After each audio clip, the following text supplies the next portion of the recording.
Before we get started, please like and subscribe. Let me know where you're watching from, and you can support the channel by clicking thanks or joining. The night it happened began with a silence so unnatural that even the trees seemed afraid to move. Adam Miller realized something was wrong long before he stepped out of his house. He felt it first in the air, a heaviness that pressed against his chest like unseen hands. Briar Ridge was normally a quiet rural town, but never silent. There was always something: the sound of dogs barking, the distant rumble of trucks on the highway, the murmur of neighbors talking on their porches. But tonight the world felt abandoned. Adam tightened the strap of his backpack and walked down the front steps, calling out to his younger brother Lucas, who usually waited for him by the maple tree near the road. Lucas liked to stare at the moon and tell stories about monsters living behind the clouds, but the kid was nowhere in sight. Adam called his name again, louder this time. Only the echo answered. He moved quickly toward the road. Every house on Maple Lane sat dark, as though their owners had disappeared mid-routine. Cars were still parked in the driveways. A cup of coffee sat steaming on the porch of the Harrisons' house,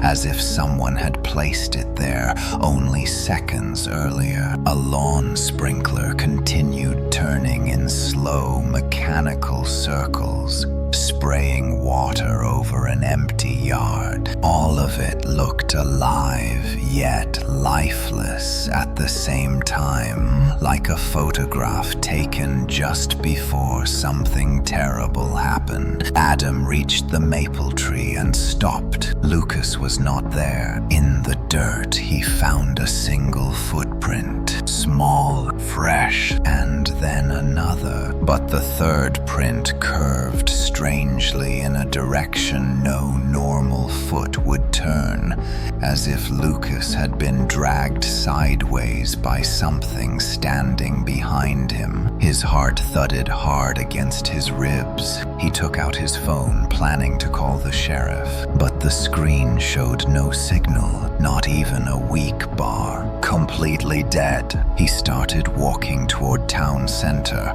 hoping to find someone, anyone who could explain why Briar Ridge was suddenly deserted. But the farther he walked, the stronger the pressure in the air became. It felt like walking underwater, except the weight came from above, pushing him down with every step. Halfway down the street, he noticed movement inside the old diner. Relief shot through his chest, and he rushed toward it. The lights were on, but flickering unevenly. As he pushed the glass door open, a chill crawled over his arms. Inside the diner, everything seemed perfectly arranged. Coffee machines humming faintly, menus stacked neatly on the counter, pies resting behind glass. Yet there was not a single human sound. No footsteps, no talking, not even a breath. Then he saw something on the far booth. A shadow. It sat motionless, like a person with their back turned to him. Adam stepped carefully closer. His voice came out barely above a whisper. "Hello, are you all right?" The figure did not respond. He approached until he stood directly behind it. His stomach twisted violently. There was no person in the booth, only a shape burned onto the seat, a perfect silhouette of a sitting body, darker than the fabric around it, as though someone had been consumed by heat or light so intense that it left behind a mark, but nothing more. floor. Adam stumbled back, knocking over a glass that shattered loudly. The sound ricocheted through the diner like a gunshot, breaking the suffocating silence. And then something shifted above him. The ceiling lights flickered hard. A low humming rose from somewhere deep within the building, vibrating through the floor and into Adam's bones. It felt like machinery waking after centuries of sleep. He spun around, searching for movement. Nothing, but the humming continued, rising in pitch until it resembled a distant siren. He backed out of the diner and returned to the street, his pulse pounding. A layer of mist slithered across the ground, gathering around his ankles like curious fingers. The fog thickened as he walked, spreading outward in slow spirals that seemed to follow him. The town was changing its shape like a living organism, adjusting itself to his presence. As he crossed the intersection, he finally saw another person, or at least he thought it was. A tall figure stood at the center of the road.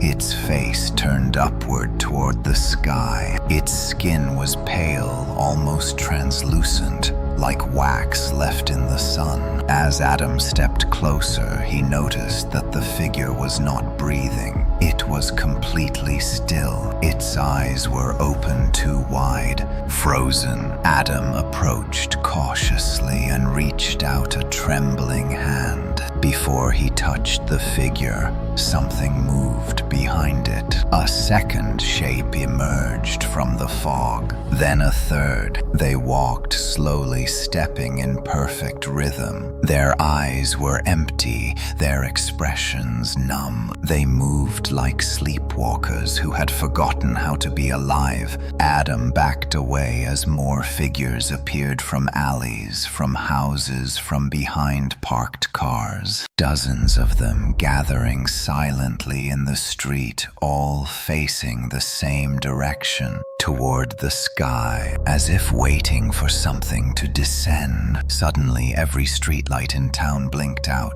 Darkness swallowed everything. A low vibration rolled across the ground, the kind that rattled teeth. Adam fell to one knee, clutching his head as the air pulsed with invisible energy. His vision blurred, and his ears rang painfully. Then the sky opened, not with light, but with absence. A circular patch above him turned completely black, darker than anything he had ever seen, swallowing moonlight, stars, and clouds. The figures around him lifted their heads higher, their arms rising slowly as if pulled upward by a magnet. A voice whispered inside Adam's head, not in words, but in emotion. A cold command. Join them. Adam screamed and forced himself to stand. His legs felt heavy, as though unseen chains wrapped around them. He fought the pull that dragged at his mind. He turned away from the sky, struggling to break whatever force commanded him. The figures around him began to rise. Their feet lifted from the ground slowly, weightlessly, like puppets drawn upward by invisible strings. Their arms dangled. Their hair drifted. Their blank eyes stared at nothing. Adam sprinted toward the edge of town. Dozens of bodies floated silently above him, their forms vanishing into the black circle consuming the sky. One by one, they disappeared, swallowed without sound, without struggle, as though their souls had already been taken long before their bodies left the earth. The last thing Adam heard before losing consciousness was a whisper that did not belong to anything human. "You are next." Adam awoke to a crushing weight across his chest, the taste of metal thick on his tongue. His vision swam in a haze of gray and blue as distant echoes rolled through his skull, slow, heavy vibrations like something massive shifting beneath the earth. He pushed himself upright, wincing as his ribs ached with each breath. The road beneath him was damp with dew, and fog curled around his legs like a living organism welcoming him back into its grasp. For several seconds, he could not remember where he was. Then it returned all at once, the figures rising into the sky, the black circle swallowing them, the whisper invading his mind. His heart lurched violently. He scrambled to his feet, scanning the street. The fog had thickened to a milky wall, swallowing houses, street signs, and every familiar shape of Briar Ridge. The town was quieter than before, impossibly quiet, like sound itself had been erased. Adam steadied his breath and forced himself to move. His first thought was Lucas. His little brother had to be somewhere, hidden or trapped, or still wandering the streets before that thing in the sky could reach him. Lucas never went far alone. If he was not in town, he had to be at the forest edge where he liked to explore. But before Adam headed for the woods, he needed answers. Something had happened to the people of Briar Ridge.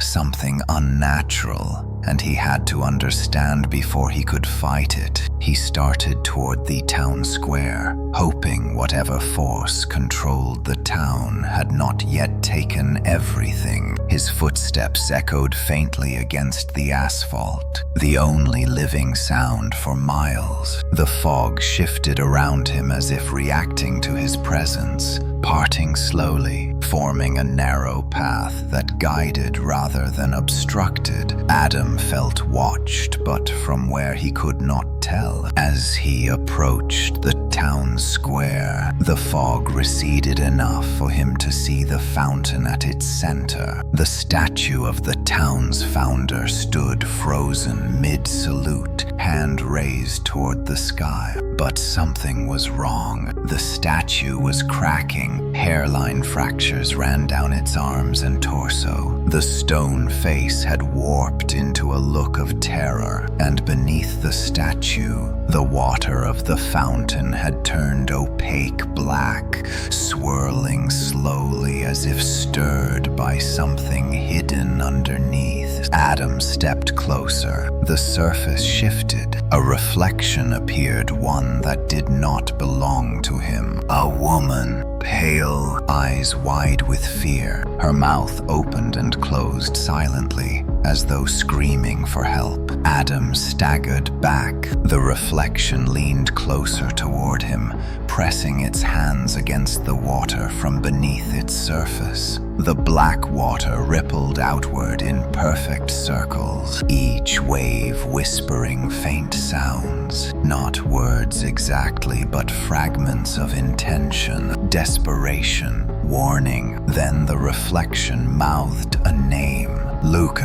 Adam froze. His pulse hammered so hard it hurt. The water trembled. The reflection shattered, and a voice emerged from the fog behind him. You should not be here. Adam spun around. A man stood several yards away, but not like the others he had seen earlier. This one breathed. His shoulders rose and fell. His eyes flicked nervously toward the sky as though expecting something to descend at any moment. He wore a gray jacket covered in dirt, and his boots were soaked with mud. He looked alive, terrified, human. Adam raised his hands cautiously. Who are you? The man approached slowly, glancing around as if ensuring they were alone. Name is Daniel Harper. I am or was the night shift guard at the power station. I saw what happened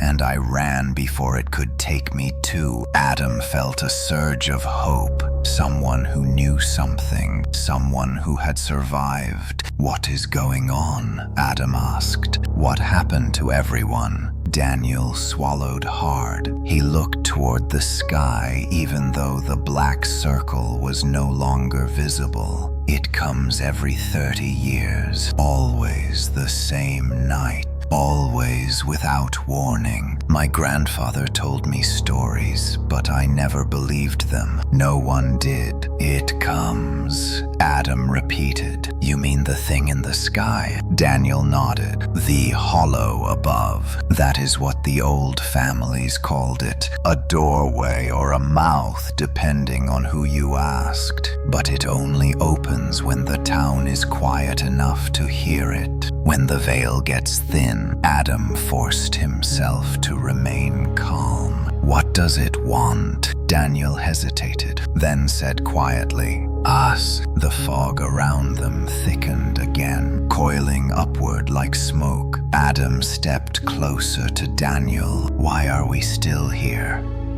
Why did it not take us too?" Daniel rubbed his hands together, trembling. "The hollow above takes whatever is unanchored. People who are asleep or alone or distracted. But those who are conscious when it opens sometimes slip through its grasp. It is not perfect, and it does not like mistakes." Adam felt cold seep into his bones. Lucas was alone, vulnerable. He could already be gone. Daniel seemed to read the panic on Adam's face. "There is a place where the hollow above cannot reach. The old storm shelter beneath Town Hall. Its walls are lined with iron. Whatever that thing is, iron slows it down, weakens the pull. If your brother is still alive, that is where anyone left would go." Adam nodded sharply. "Then we go there now." But Daniel did not move, his gaze fixed on something over Adam's shoulder. His eyes widened with horror. Adam turned slowly. Shapes emerged from the fog,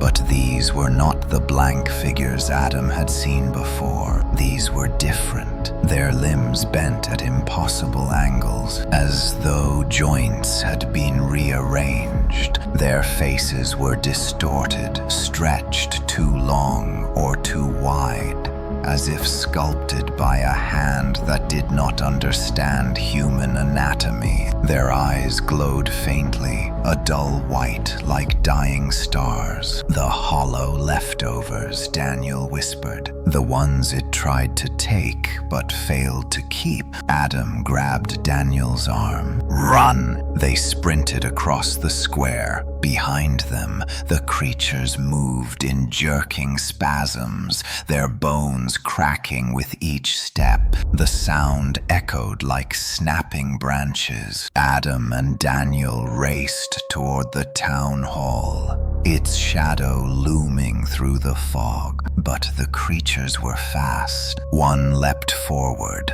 landing only feet behind Adam, its fingers scraping the pavement, leaving long gouges. Adam pushed harder, lungs burning, legs shaking. Daniel shouted directions toward a stairwell leading down beneath the hall. Adam reached the metal door and yanked it open. As Daniel rushed inside, Adam turned just long enough to see one of the creatures lunging toward him, its mouth stretched unrealistically wide. Adam slammed the metal door shut. Claws scraped the surface violently. Daniel locked the heavy bolt. For several seconds, both men stood gasping for breath as the claws continued raking against the iron-reinforced door. Then slowly the scratching faded. Only their breathing remained. Daniel pressed his back to the wall, sliding down until he sat on the cold floor. Adam leaned against the opposite wall, trying to quiet his racing thoughts. "We need to find Lucas," Adam said. "If he is still alive, we need to find him before that thing opens again." Daniel nodded. Then he pointed deeper into the underground hallway. "There is something you should see first. Something my grandfather left. Something he said would matter when this night came again." Adam narrowed his eyes. "What is it?" Daniel stood slowly and retrieved a rusted metal box from a shelf.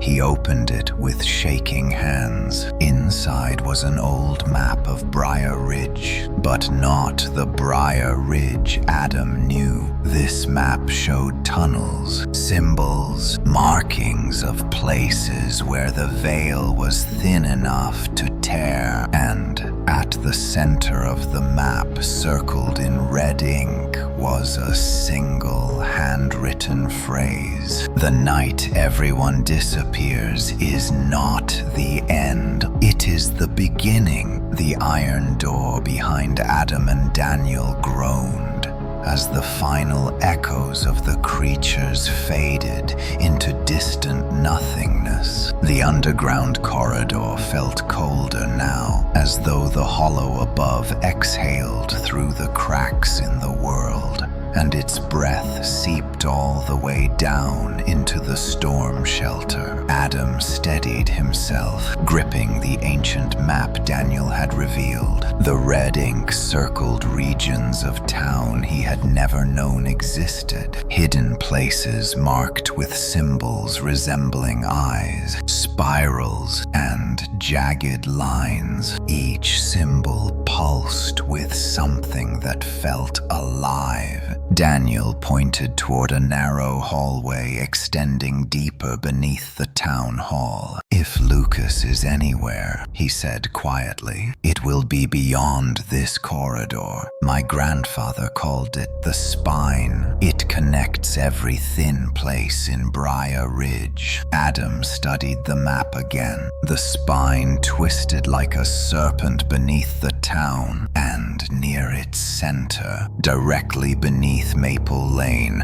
was a shape that made his stomach churn. A dark circle drawn in heavy strokes, a place where the veil breaks. The map warned with those simple words. Adam took a breath and stepped into the hallway. The air thickened immediately, vibrating with low hums that rose from the stone walls. The deeper they walked, the louder the hum became, until it sounded almost like murmuring voices, not loud enough to understand, but loud enough to feel. The corridor sloped downward. Small lanterns flickered along the walls, casting long, distorted shadows. Adam could not shake the sensation of being followed. When he turned, there was nothing, only the dim trail of lights and the iron door behind them. Daniel walked ahead cautiously. He kept his hand near a rusted metal pipe he carried like a weapon. Adam noticed the man's shoulders twitch every time the humming intensified. After several minutes,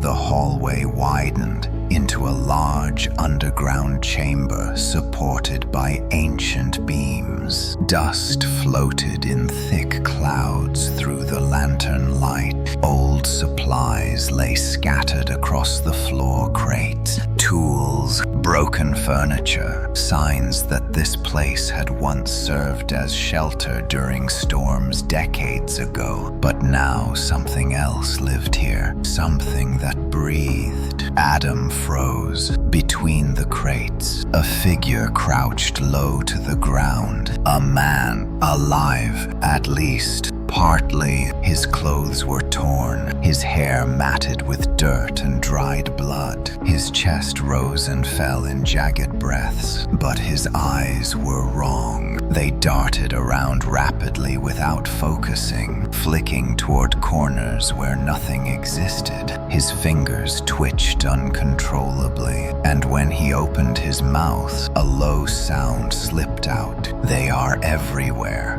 Daniel raised his pipe cautiously. "Sir, we are not here to hurt you. What happened here?" The man pressed his back against the wall, trembling violently. He pointed toward the ceiling. "They pulled us up, all of us. But the iron down here, it kept me anchored. It kept me half here, half gone." Adam stepped closer. "Did you see a boy, Lucas Miller? He is 12. The man's expression shifted. His eyes widened with frantic memory. The boy, he went deeper, toward the heart, toward where the veil is thinnest. Adam felt his chest tighten. He looked at Daniel, who nodded grimly. Then the man lunged forward and grabbed Adam's arm with surprising strength. "Do not go there. The hollow watches that place. It waits for the ones who matter." Adam pulled his arm free gently. "Every second we stand here puts him in more danger." The man slumped back against the wall. His pupils dilated unnaturally. Then he whispered something that made Adam's blood run cold. "There is more than one hollow. The one above is only the first." Before Adam could respond, the man gasped violently. His body jerked, limbs spasming as though his nerves were pulling him in different directions. His eyes rolled upward,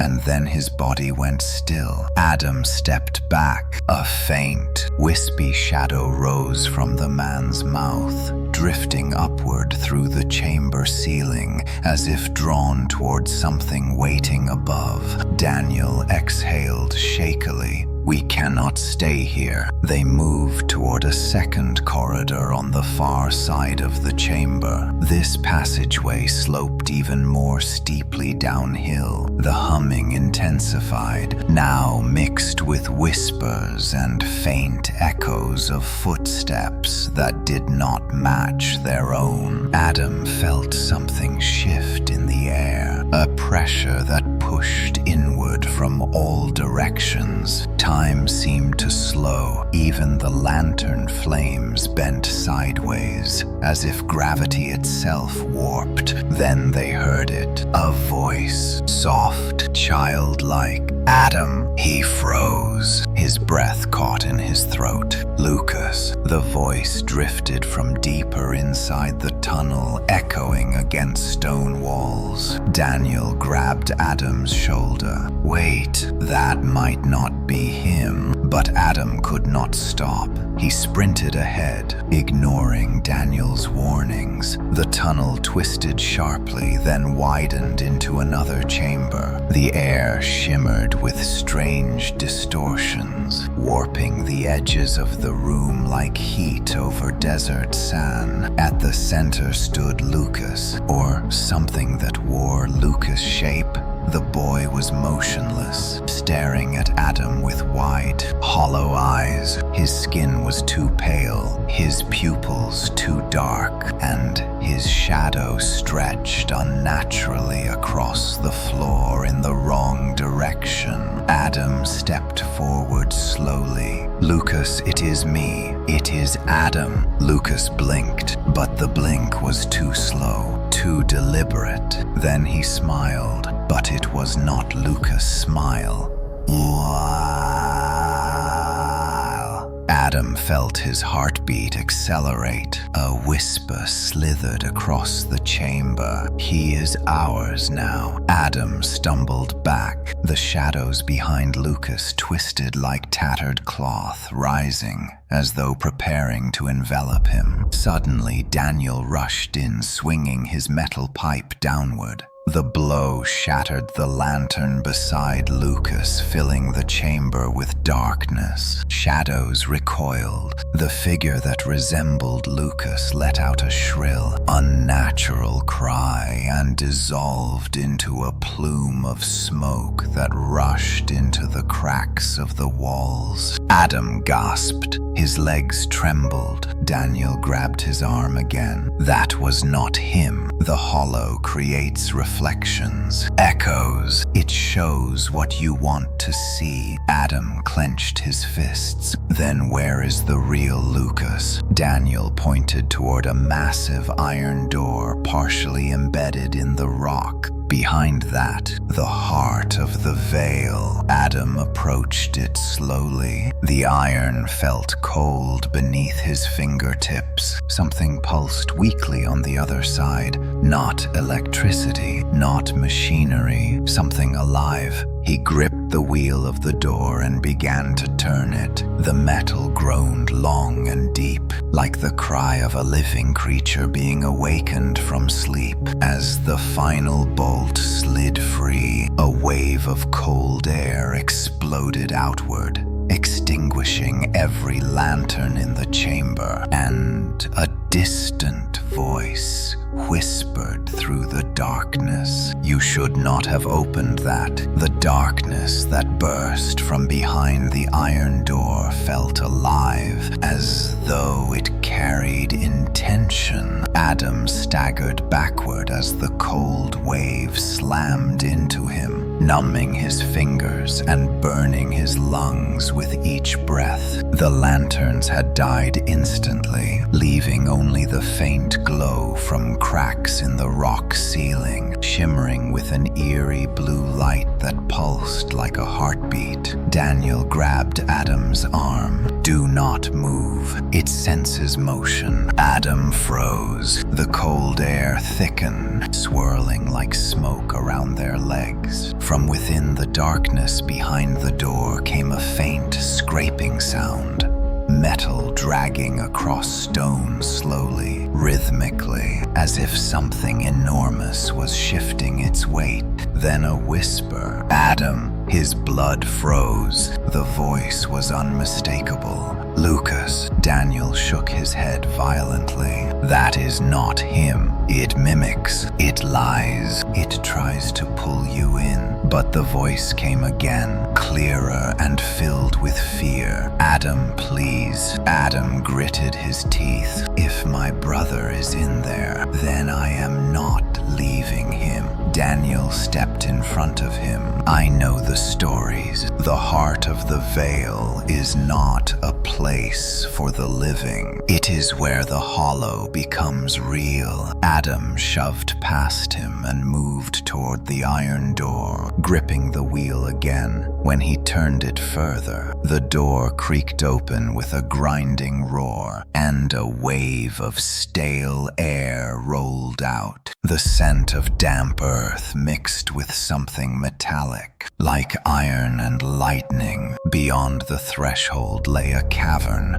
unlike anything Adam had seen beneath Briar Ridge. The walls curved inward like a rib cage, lined with pulsating blue veins of light. The ground sloped downward into a vast hollow chamber that breathed with a slow, rhythmic tremor. Daniel reluctantly followed, whispering, if it starts closing, run. The door will not open a second time. Adam stepped inside. The cavern swallowed them. As they descended deeper, the blue veins brightened, illuminating carvings etched into the stone. They resembled eyes, rows and rows of them, watching silently. Some were wide open, others half closed, all carved with unsettling precision. Daniel touched one gently and flinched. These are warning markers, older than the town itself. Adam's voice shook. What are they warning us about? Daniel swallowed. About the place we are walking into. At the bottom of the slope, The cavern widened into a circular chamber. The ground was covered in a thin layer of mist that swirled around Adam's boots. At the center of the chamber lay a pool of dark water, perfectly still, reflecting nothing above it. Instead of showing the cavern ceiling, the water displayed a starless void, infinitely deep. Lucas' voice echoed from somewhere beyond the pool. "Adam, help me." Adam rushed forward, but Daniel yanked him back. "Stop. That is not water. That is the veil. One step and it takes you. Then what do we do?" Adam hissed. "He is in there." Before Daniel could answer, the pool rippled. Slowly, a shape began to rise. A hand, small, trembling. A child's hand. Adam's breath caught as Lucas' head emerged, gasping for breath as if rising from drowning. His hair clung to his forehead, his eyes wide with terror. He reached toward Adam, fingers shaking. "Adam, please pull me out." Adam lunged forward, but Daniel tackled him to the ground. "That is not him. Look at the shadow." Adam looked. Lucas' shadow did not match his body. It twisted behind him like a stretched ribbon, flickering independently. Its movements delayed, as though responding to something else entirely. The figure in the pool smiled, not Lucas' smile. The thing jerked violently downward and vanished beneath the surface. The pool stilled again, reflecting the void. Adam's body trembled with rage and fear. He slammed his fist against the stone floor. "I cannot keep chasing illusions. I need to find him, the real him." Daniel pointed toward the far side of the chamber where a narrow crevice glowed faintly red. "There. That is where the heart truly is." The old texts said the hollow anchors itself in the deepest place, where the veil is thin enough to tear. Adam stood, wiping dust from his palms. "Then that is where we are going." They moved toward the crevice. As Adam approached it, he felt heat radiating from within. The air shimmered with distorted waves, and the stone walls glowed like embers. When he squeezed through the opening, he found another tunnel, this one lit by a deep, pulsing red. Daniel followed, whispering, "This is wrong. It feels like walking into a furnace." The deeper they went, the hotter the air became. Sweat rolled down Adam's neck. The red glow brightened until it illuminated the entire tunnel like molten lava. Finally, the passage opened into another chamber. This one was alive. Walls of shifting, fleshy stone pulsed rhythmically, contracting and relaxing like a beating organ. Veins crisscrossed the surface, pulsing with glowing red light. Floating in the chamber's center was a sphere of darkness, swirling in slow rotation, like a miniature storm cloud, suspended in midair. Lucas hung beneath it. His body was suspended by strands of thin black mist that wrapped around his arms and legs. His eyes were closed. His chest rose and fell shallowly. He was alive. Adam cried out. "Lucas!" The sphere pulsed, and the chamber shuddered. Daniel grabbed his arm. The hollow, it is not just a doorway, it is feeding on him. Adam stepped forward. "Lucas!" Lucas stirred. His eyes fluttered open. "Adam!" His voice was weak, cracking. Adam reached upward, trying to pull his brother free, but the mist tightened, dragging Lucas closer to the swirling sphere. Adam gripped Lucas' arm with both hands. Daniel helped, pulling his other arm. their muscles strained as the mist resisted. Then Lucas whispered something that made Adam's heart stop. "Do not pull me, pull the roots." Adam looked down. From the floor, tendrils of living stone wrapped around Lucas' feet, branching upward like roots binding him to the chamber itself. Adam reached down and grabbed one of the roots. The instant he touched it, pain shot through him and visions flooded his mind. People rising into the sky, the black circle devouring them, echoes of screams behind every wall, a deeper voice whispering from a place beyond sound, more than one hollow. Adam collapsed to his knees, clutching his skull. Daniel knelt beside him. "What did you see?" Adam forced himself to breathe.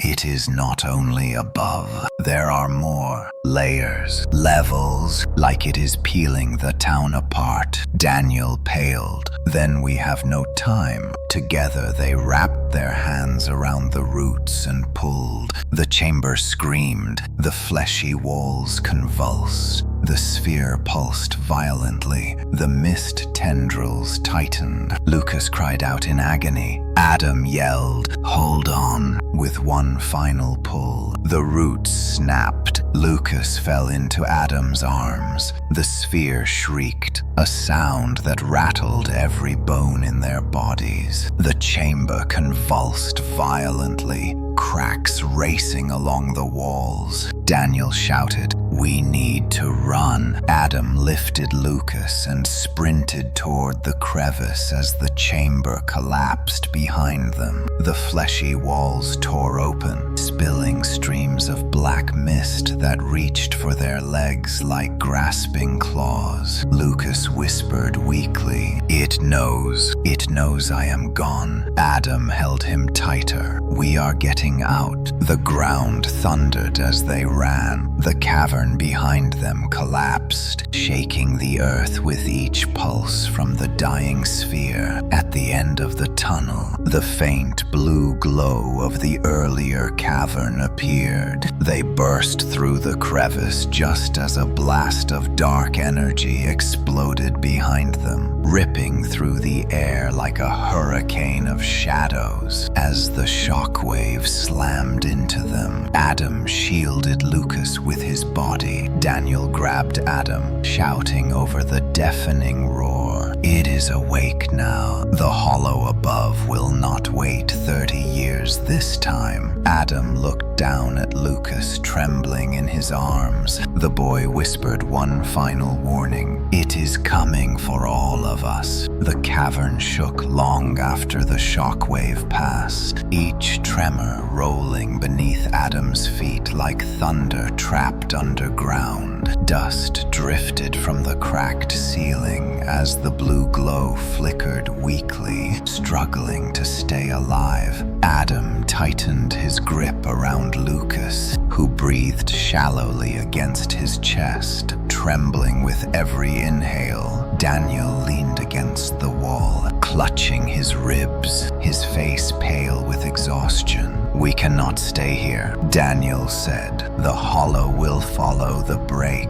It knows where we are now." Adam looked around the fractured cavern. The pool of void water still reflected nothing. The carved eyes along the walls had shifted. Instead of watching silently, they now faced the tunnel leading back toward the town hall, as if anticipating something approaching from behind the stone. Lucas stirred. His voice was hoarse. "The hollow is angry." Adam's heart sank. "What does it want?" Lucas swallowed hard. "Everything." Daniel stepped closer, lowering his voice. "We need to reach the surface. If the hollow above is waking early, it means the cycle is broken." The map shows other safe points. Maybe the old church, maybe the water tower. but the longer we stay underground, the more vulnerable we are. Adam looked toward the tunnel they had come through. Shadows pulsed faintly within its depths, moving with a rhythm that did not match the tremors. Something was drawing closer. "We go now," Adam said. He hoisted Lucas onto his back.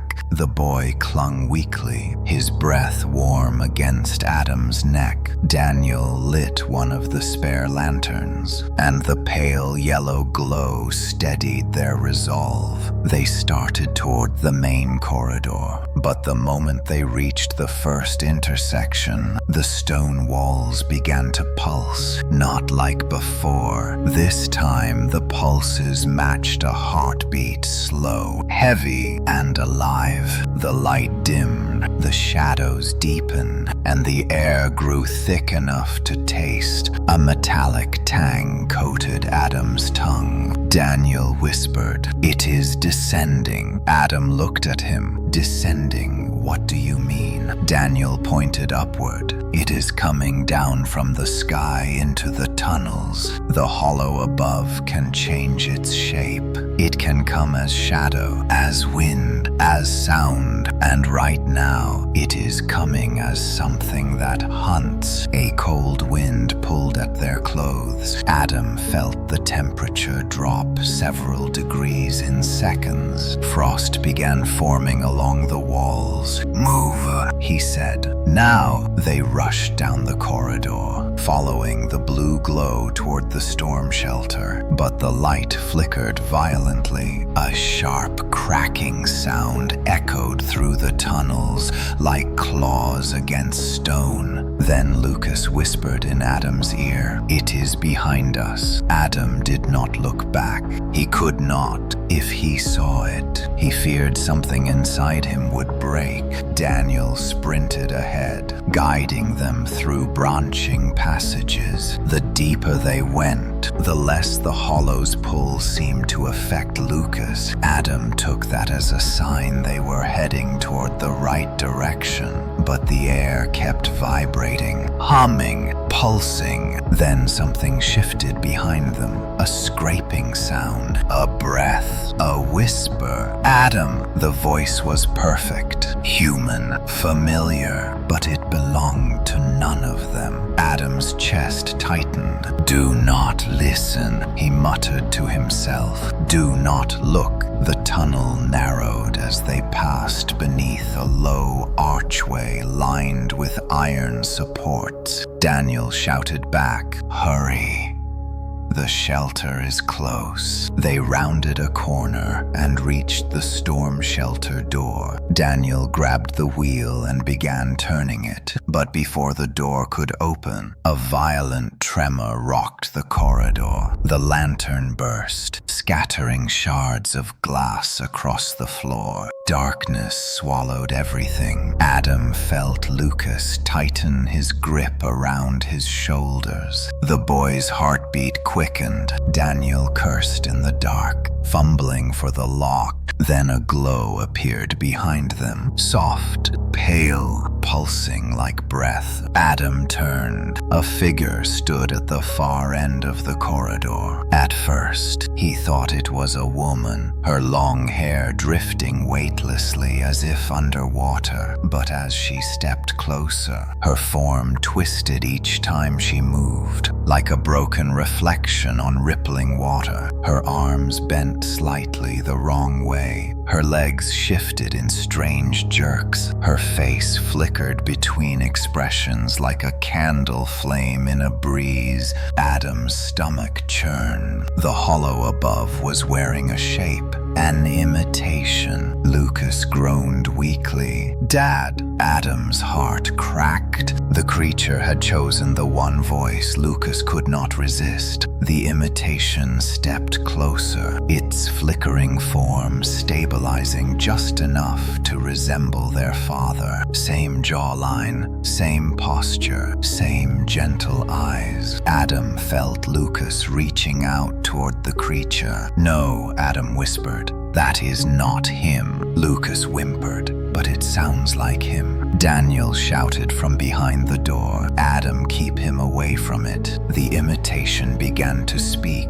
Lucas, you do not have to run. Come with me, I can keep you safe. Adam felt the pull too. The hollow had chosen well. Their father's voice carried warmth, comfort, memory. He shut his eyes tightly. The hollow is lying. Do not trust it. Lucas trembled, but I feel him. Adam grabbed Lucas' wrists. You feel what it wants you to feel. That thing took Dad from us 10 years ago. It took him the same way it tried to take you. Lucas froze. The creature's face twisted. Its stolen smile collapsed. Its limbs snapped into new angles. Then it lunged. Adam dove aside, shielding Lucas with his body as the creature crashed into the corridor wall. Its form shattered like smoke, then reformed instantly. It screeched a sound like metal being torn apart. Daniel finally swung the storm shelter door open. Inside, a faint blue glow from emergency lanterns and reinforced iron walls. Adam, go. Adam sprinted toward the door with Lucas in his arms. The creature lunged again. Its fingers brushed Adam's shoulder, burning his skin like dry ice. He stumbled but kept moving. Daniel slammed the door and spun the wheel just as the creature slammed against the other side. The metal groaned. Dust fell from the ceiling, but the door held. Adam collapsed to his knees, clutching Lucas tightly. Daniel leaned against the door. Panting, silence settled over the shelter. Heavy, trembling, Lucas whispered, "It knows we are here." Adam stroked his hair gently. "Let it know we are not running anymore." Daniel approached the map table in the corner of the shelter. He spread the map open, revealing new cracks in the parchment, as though the hollow's awakening had affected even the ink. Adam stood slowly and joined him. Daniel tapped the map. Every place marked with a symbol is connected. Each thin place is waking early, and if the hollow above came down, then the hollow below is rising. Adam frowned. Hollow below. Daniel nodded grimly. The old stories said there are two. One that descends, one that ascends, and when both awaken on the same night. Lucas finished the sentence in a quiet voice. Everyone in town disappears. The lanterns flickered. Something beneath the floor rumbled like a giant exhaling. Adam looked at Lucas, then at Daniel. "Then we stop it. Both of them." Daniel hesitated. "How do you stop an ancient thing made of shadow and memory?" Adam clenched his fists. "We take the fight to where it started, to the oldest thin place of all." Lucas pointed weakly at the center of the map. A symbol shaped like a spiral lay there. "The founding well," Daniel whispered. "That is where the town was built, over something buried, something the first settlers tried to contain." Adam exhaled slowly. "Then that is where we go." Another tremor shook the shelter. This time, the sound came from below. The rumble beneath the storm shelter floor grew stronger, vibrating through Adam's boots like a warning pulse from something buried deep beneath Briar Ridge. The iron walls hummed in response, resonating with a low metallic groan that sent chills up his spine. Lucas clung to Adam's sleeve,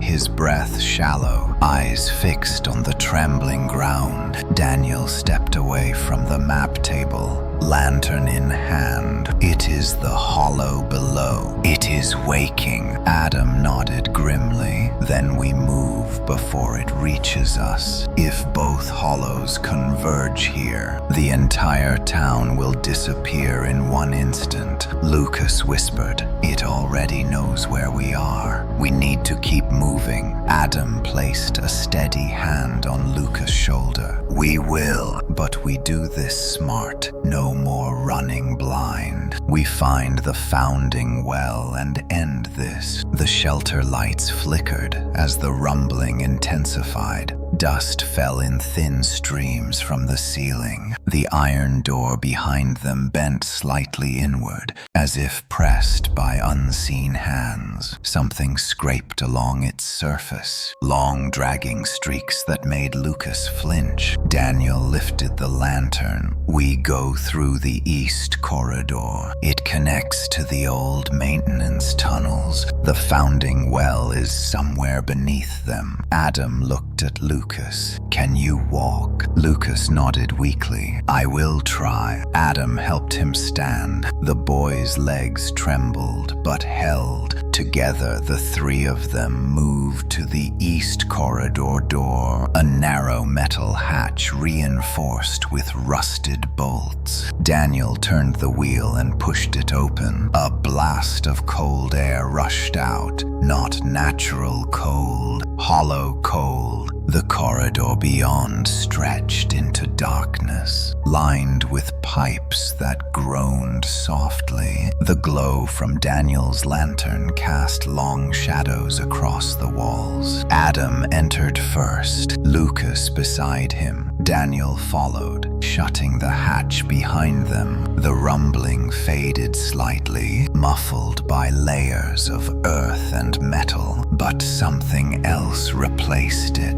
A distant breathing, not human, slow, deep, rhythmic. Adam clenched his jaw. "It is under us." Daniel nodded. "The hollow below lives in the foundation. It waits for the cycle. Now that the cycle is broken, it is hungry." They pressed deeper into the passage. The maintenance tunnel branched several times, each turn marked with faded paint and broken bulbs. Pipes rattled overhead, some releasing bursts of steam that echoed sharply. The breathing grew louder with every step. Adam scanned each corner for danger. Lucas kept close, occasionally glancing upward as though sensing something the others could not. Daniel frequently checked the map, tracing the old lines with shaking fingers. At one fork, Lucas suddenly stopped. Adam knelt beside him.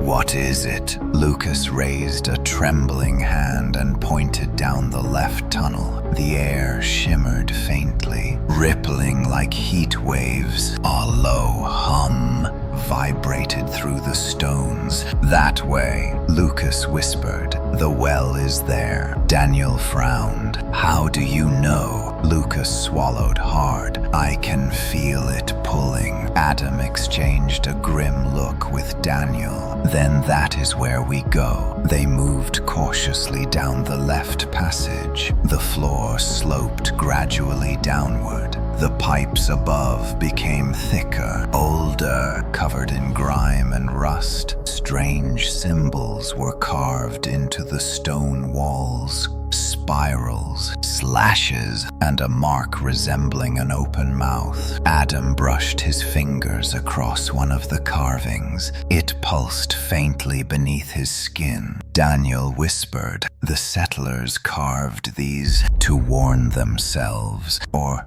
to trap something." Lucas' voice grew quieter. "Or to hold something in." A sudden crack echoed through the tunnel. The floor trembled. A fissure split open behind them, sealing the passage with falling debris. "No turning back now," Adam said. They pressed on. Eventually, the tunnel opened into a massive underground reservoir chamber. Dry now, but once used to hold the town's emergency water supply. Concrete walls curved upward into darkness. Broken catwalks hung from rusted chains. The air smelled of dust and something older. At the far end of the chamber stood a circular stone structure about 6 feet tall, the founding well. Adam's breath caught. There it is. But the well was not what he expected. It was not built from bricks, but from smooth slabs of black stone that seemed to absorb the lantern light. Runes encircled its rim, glowing faintly. A faint upward breeze rose from its depths, carrying whispers like distant voices. Lucas stepped closer, eyes wide.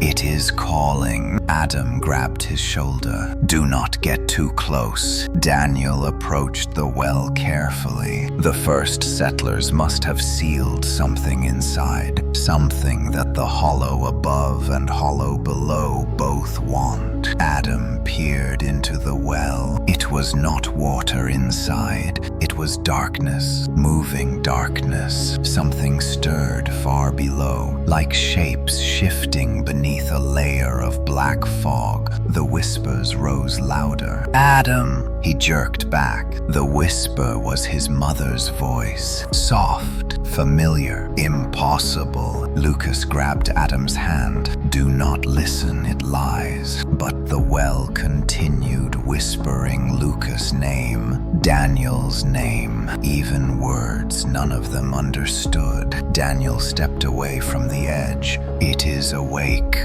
The hollows are trying to open it completely. Adam examined the glowing runes. There must be a way to shut it, to seal it again. Lucas traced the symbols with his eyes. The roots in the chamber, they were alive because the well feeds them. The runes are like anchors. If we cut them off, the hollow cannot spread. Daniel gasped. Cut the runes. But that could unleash everything inside. Adam shook his head. Or it traps it. The settlers must have carved them for a reason. They knew how to seal the hollows once. The well suddenly convulsed. The runes pulsed brighter. The wind surged upward. Whispering voices turned into screams. The hollow above and hollow below were converging. A jagged crack burst open across the well's rim. Another fissure raced across the floor. The reservoir chamber trembled violently. Daniel shouted, "It is starting the convergence." Adam grabbed a rusted metal rod from the floor. Lucas, stay behind me. Daniel, get ready. The well pulsed again. A tendril of darkness erupted upward, grasping blindly like a hand reaching for them. Adam swung the metal rod, striking the tendril. It recoiled with a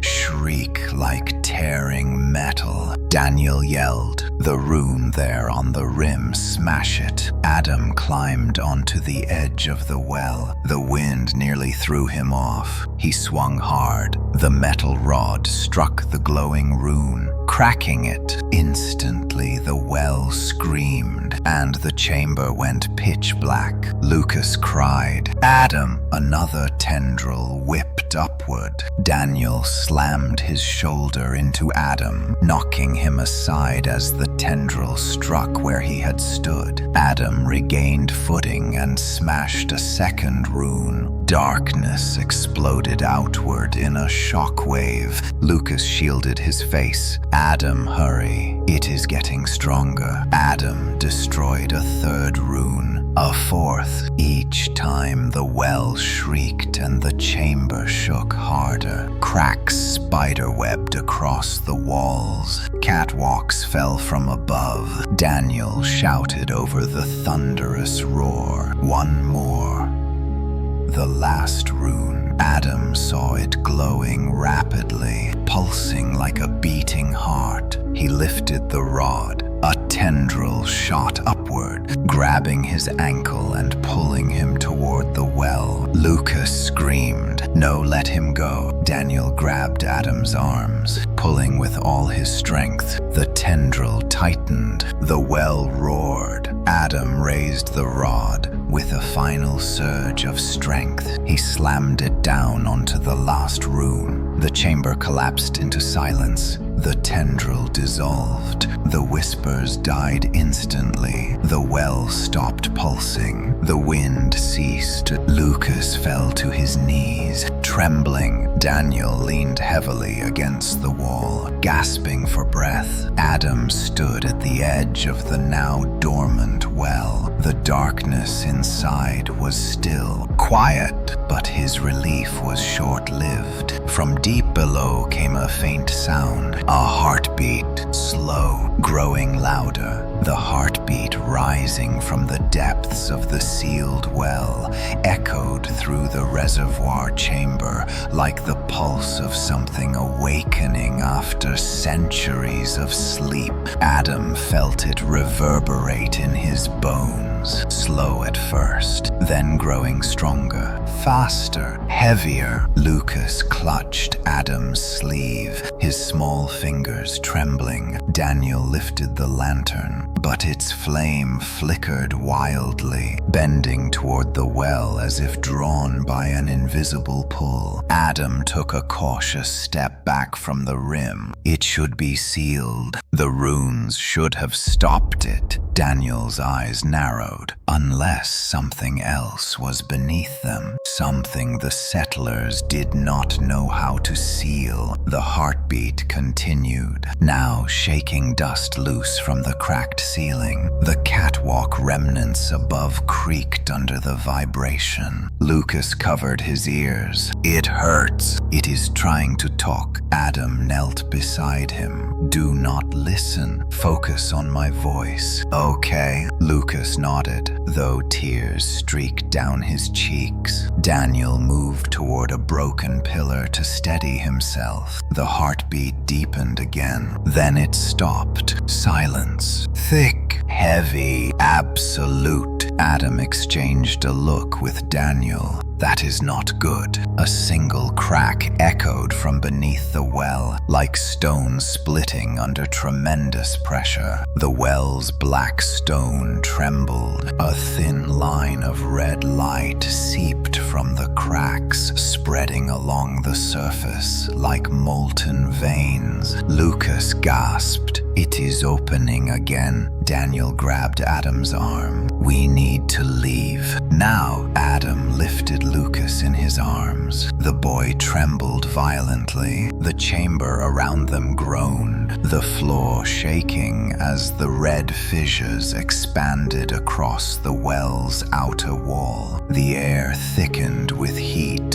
and a faint metallic scent filled their lungs. Then the whisper came. Not a voice this time, a feeling, a command. Come back. Adam stumbled, nearly dropping Lucas. Daniel held onto the map with one hand and reached for Adam with the other. Resist it. The convergence weakened it. But if it gets inside your head, the whisper surged again, heavier this time. Come back. Adam gritted his teeth, forcing his mind to focus. We are leaving. Now. They sprinted toward the exit tunnel, the lantern barely lighting their way as the chamber trembled violently. Behind them, the well cracked open with a sound like thunder tearing through the earth. A blast of hot air surged outward, knocking Adam off balance. He hugged Lucas tightly to protect him.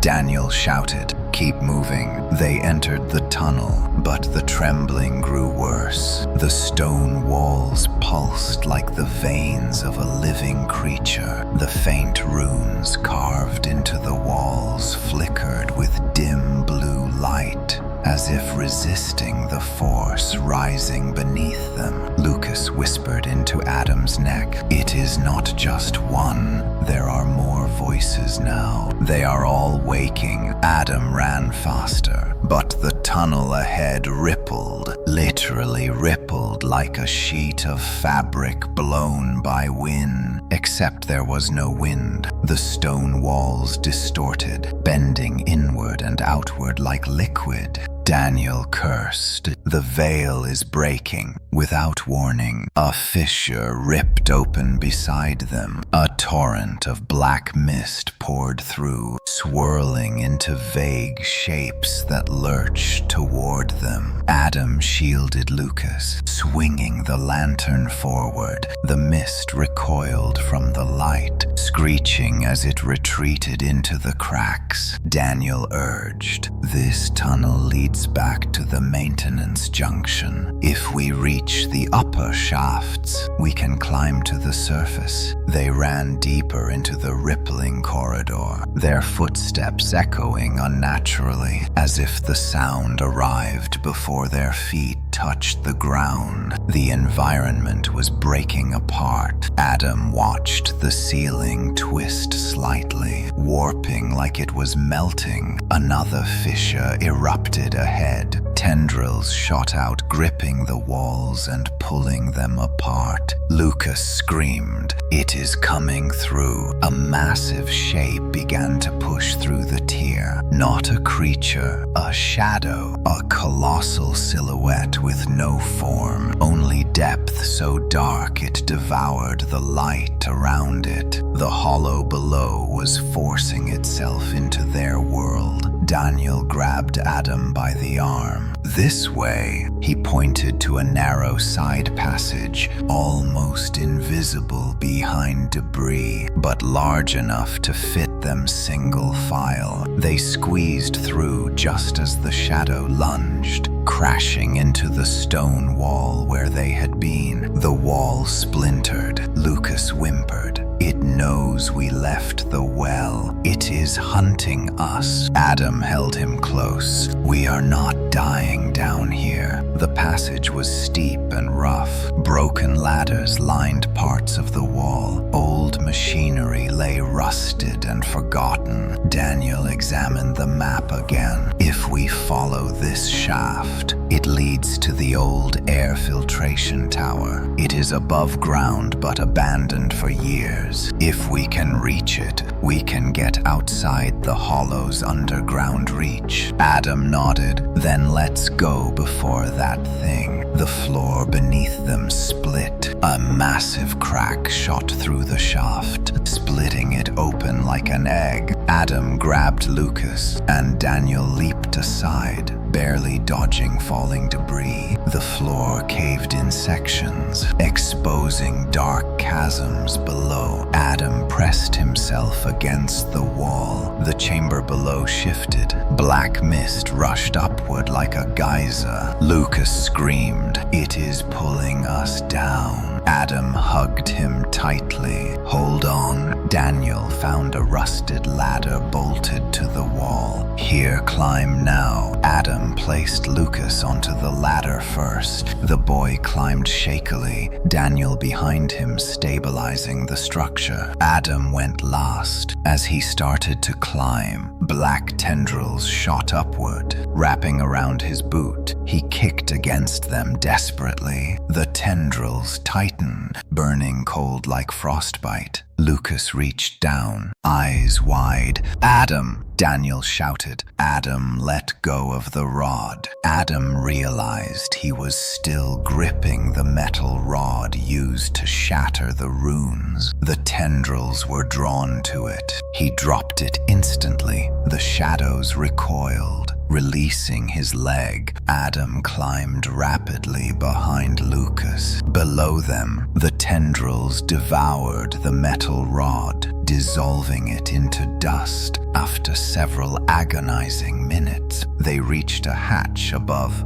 Daniel forced it open, and fresh, cold night air rushed in. The surface, they pulled themselves through the opening into the filtration tower, a rusty cylindrical structure towering above the abandoned industrial district. The moon cast long, pale beams through holes in the metal plating. Briar Ridge lay silent across the horizon. Adam helped Lucas sit against a railing. The boy inhaled deeply, his eyes unfocused. Daniel scanned the view. The hollow above is searching. Look! Far above the town, the sky rippled like disturbed water. A dark sphere pulsed in and out of existence, flickering like a dying star. Adam clenched his jaw. We broke its convergence. It is unstable. Lucas looked upward, fear in his voice. It is not alone anymore. The hollow below followed us. Adam stiffened. Behind them, deep within the ground, a new tremor rose. The metal tower vibrated.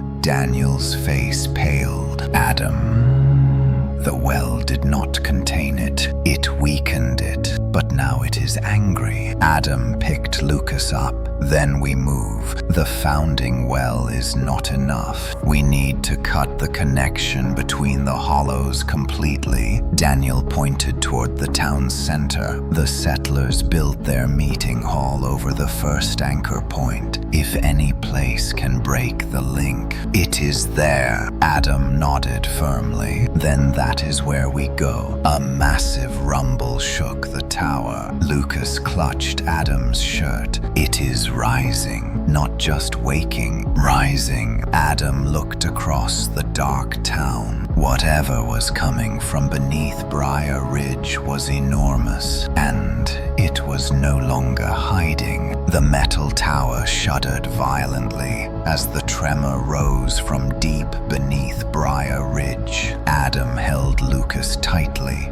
while Daniel braced himself against the rusted railing. A hollow roar rolled up from the earth like the breath of something ancient, forcing its way toward the surface. The moon above flickered, as though the sky itself recoiled from what was rising. Lucas pointed shakily toward the town center. There, it wants to come out there. Adam followed his gaze. The meeting hall sat in the middle of Briar Ridge, a small wooden structure built generations ago, older than the houses around it. Its roof sagged slightly, and its windows stared outward like hollow eyes. But beneath it, the ground pulsed faintly with dull red light. Daniel unrolled the torn map. The anchor point is under the hall. If the settlers forged anything strong enough to cut the hollow's connection, it will be there. Adam lifted Lucas in his arms. Then we head there now before either hollow reaches full strength. The three of them climbed down the tower's exterior ladder. Every rung vibrated, rattling with each tremor from below. Mist drifted through the empty streets like restless spirits searching for bodies to fill. The hollow wind whispered their names as they moved. When they reached the ground, the silence of the town pressed against them like a weight. Every house stood dark. Every yard lay abandoned. Mailboxes hung open, doors ajar, as if the entire town had been evacuated in an instant. Lucas whispered, "They are still here. Not the bodies, the echoes." Adam froze. "What do you mean?" Lucas hugged himself tightly. "When the hollows took the people,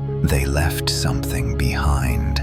Memories trapped in the veil. We are walking through them." A faint figure flickered across the street like an after-image. A woman holding groceries, a man locking his car, a child laughing, moments frozen, moments repeating. Daniel swallowed nervously. "We should move quickly." They walked down Main Street toward the meeting hall. The air grew denser with every step, the pressure building in their skulls. Shadows stretched unnaturally long across the pavement, bending without any light to cast them. Suddenly, Lucas tugged Adam's sleeve. "Someone is watching us." Adam turned. A figure stood at the far end of the street, tall, motionless. Its form flickered the same way the hollow above had done underground. Its head tilted slowly as if studying them. Daniel hissed, "Do not stop. Do not let it get close." They quickened their pace, but the figure stepped forward. Then another appeared behind it, and another. Soon a line of empty-bodied echoes marched silently across the street, all turning their hollow eyes toward the three travelers. Adam's pulse quickened. "They are blocking the road." Daniel pointed toward an alleyway. This way. They dashed into the narrow corridor between buildings. Garbage cans rolled as the tremors continued. A cat statue toppled from a window ledge and shattered. Lucas clung tightly to Adam's coat. The alley narrowed. The tremors deepened. Behind them, echo figures drifted into the passage, their movements slow but relentless. Their hollow eyes glowed faintly with white light.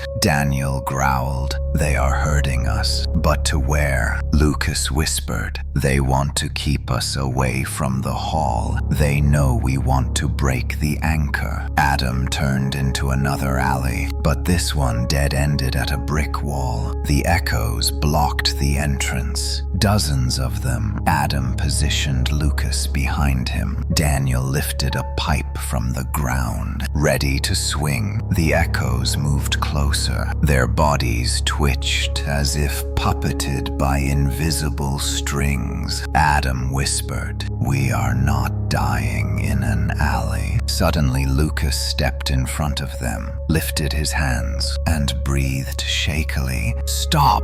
The echoes froze. Adam's eyes widened. "Lucas, what are you doing?" Lucas trembled. "I can hear them. The hollows are telling them where to go. If I listen, I can push back." Daniel shouted, "No, stop it. We'll consume your mind." But Lucas pushed harder. The echoes flickered violently, their forms shuddering like static on a broken screen. Then they vanished, every one of them. The alley fell silent, except for Lucas gasping for breath. Adam knelt beside him. "Lucas, do not do that again. Ever." Lucas shook, tears streaming. "I had to. They would have taken you too." Daniel crouched beside them. "The boy is connected to the veil. That is why the hollows want him. But it also means he can resist them more than we can." Adam helped Lucas stand. "Then we protect him at all costs." They exited the alley and continued toward the meeting hall. As they approached, the red pulse beneath the foundation grew stronger. The front door creaked open slightly, as if welcoming them or warning them away. Inside,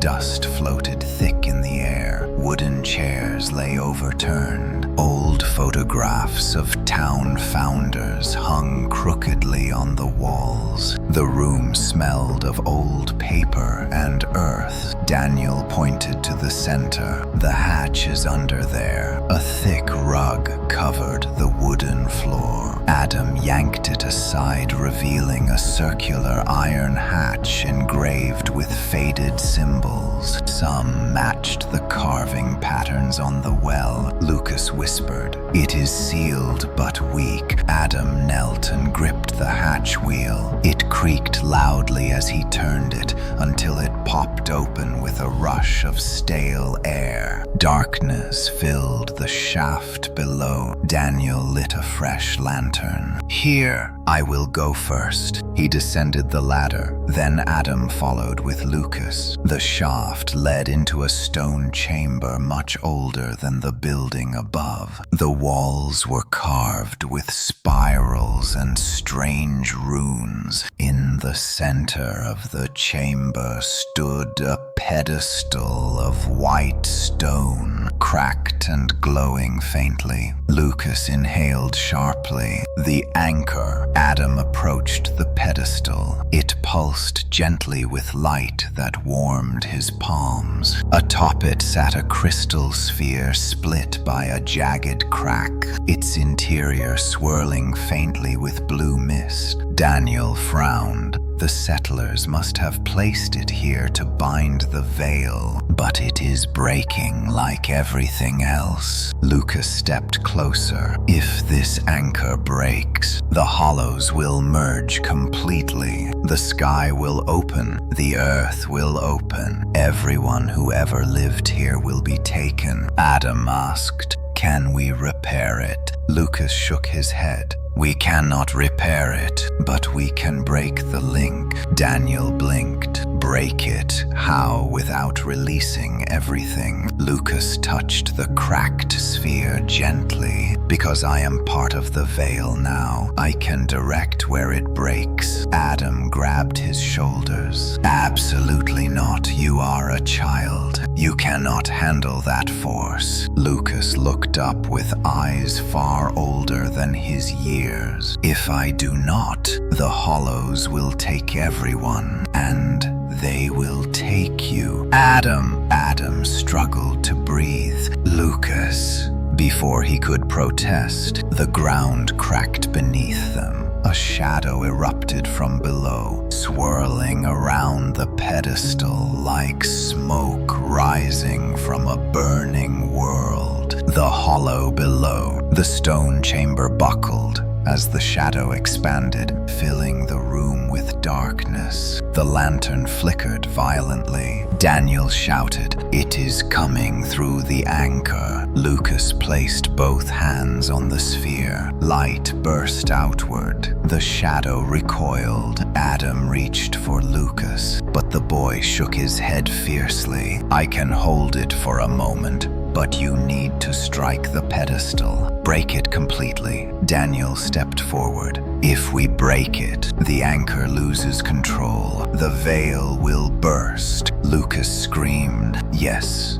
but I will redirect the burst toward the hollows, not the people." Adam hesitated only a second. That was long enough. The hollow below lunged. Adam grabbed a fallen metal rod from the floor. With every ounce of strength left in his body, he swung downward and struck the pedestal. It shattered with a sound like 1,000 windows exploding. Light burst from the sphere into Lucas' chest. He screamed but held his ground. The chamber erupted in blinding force. Shadows shrieked, spiraling upward, as if being sucked into an unseen void. The floor cracked, the ceiling split, wind roared. Daniel covered his head. Adam reached for Lucas as the boy glowed brighter and brighter. Then everything went white. The white light swallowed everything, devouring shape, sound, and time. Adam felt himself suspended in a void where no breath existed, where even thought struggled to form. The sensation was neither falling nor floating, but something in between, as if he had been lifted out of the world entirely. Then the light thinned. He dropped onto hard ground, air rushing back into his lungs in a violent gasp. His ears rang, vision blurred by after images. When he forced himself upright, the world around him had changed. He was no longer in the anchor chamber. He stood in the middle of Briar Ridge, but not the Briar Ridge he knew. The town streets stretched endlessly, repeated like a mirrored reflection folding into itself. Houses appeared in rows that distorted as he stared at them, bending in impossible angles. The sky above was split into two swirling halves, one of ashen gray, the other of ink-black shadow. Everything flickered, as if reality was stitched together by a fraying thread. "Lucas," Adam's voice cracked. He staggered as he ran down the shifting street. Lucas, a figure appeared through the flickering haze ahead. Adam's chest tightened until he could not breathe. Lucas stood barefoot on the cracked pavement, glowing faintly with blue light that pulsed beneath his skin like trapped starlight. His hair drifted as though suspended in water. The boy's eyes were closed. Adam dashed toward him. "Lucas, wake up. It is me. It is Adam." But as he reached out, a wave of force erupted around the boy, knocking Adam back. He skidded across the fractured road and hit a warped street sign. Pain radiated through his spine. He scrambled up, refusing to stop. A low hum grew in the distorted sky, and shadows slithered along the physics-bending rooftops. Daniel appeared from behind a twisted mailbox, stumbling as if drunk. His face was pale with fear. "Adam, thank God. Are you hurt?" Daniel shook his head slowly. "I do not know where we are. This is not the surface." "Not fully." Adam steadied him. "Lucas is here, but something is happening to him." The anchor energy hit him directly. Daniel swallowed hard. He is part of the veil now. He is between worlds. Another pulse of force burst outward from Lucas, warping the ground around him like ripples on water. Cracks shot across the street and twisted upward into the air like roots defying gravity. Adam shielded his eyes. "Lucas, please wake up.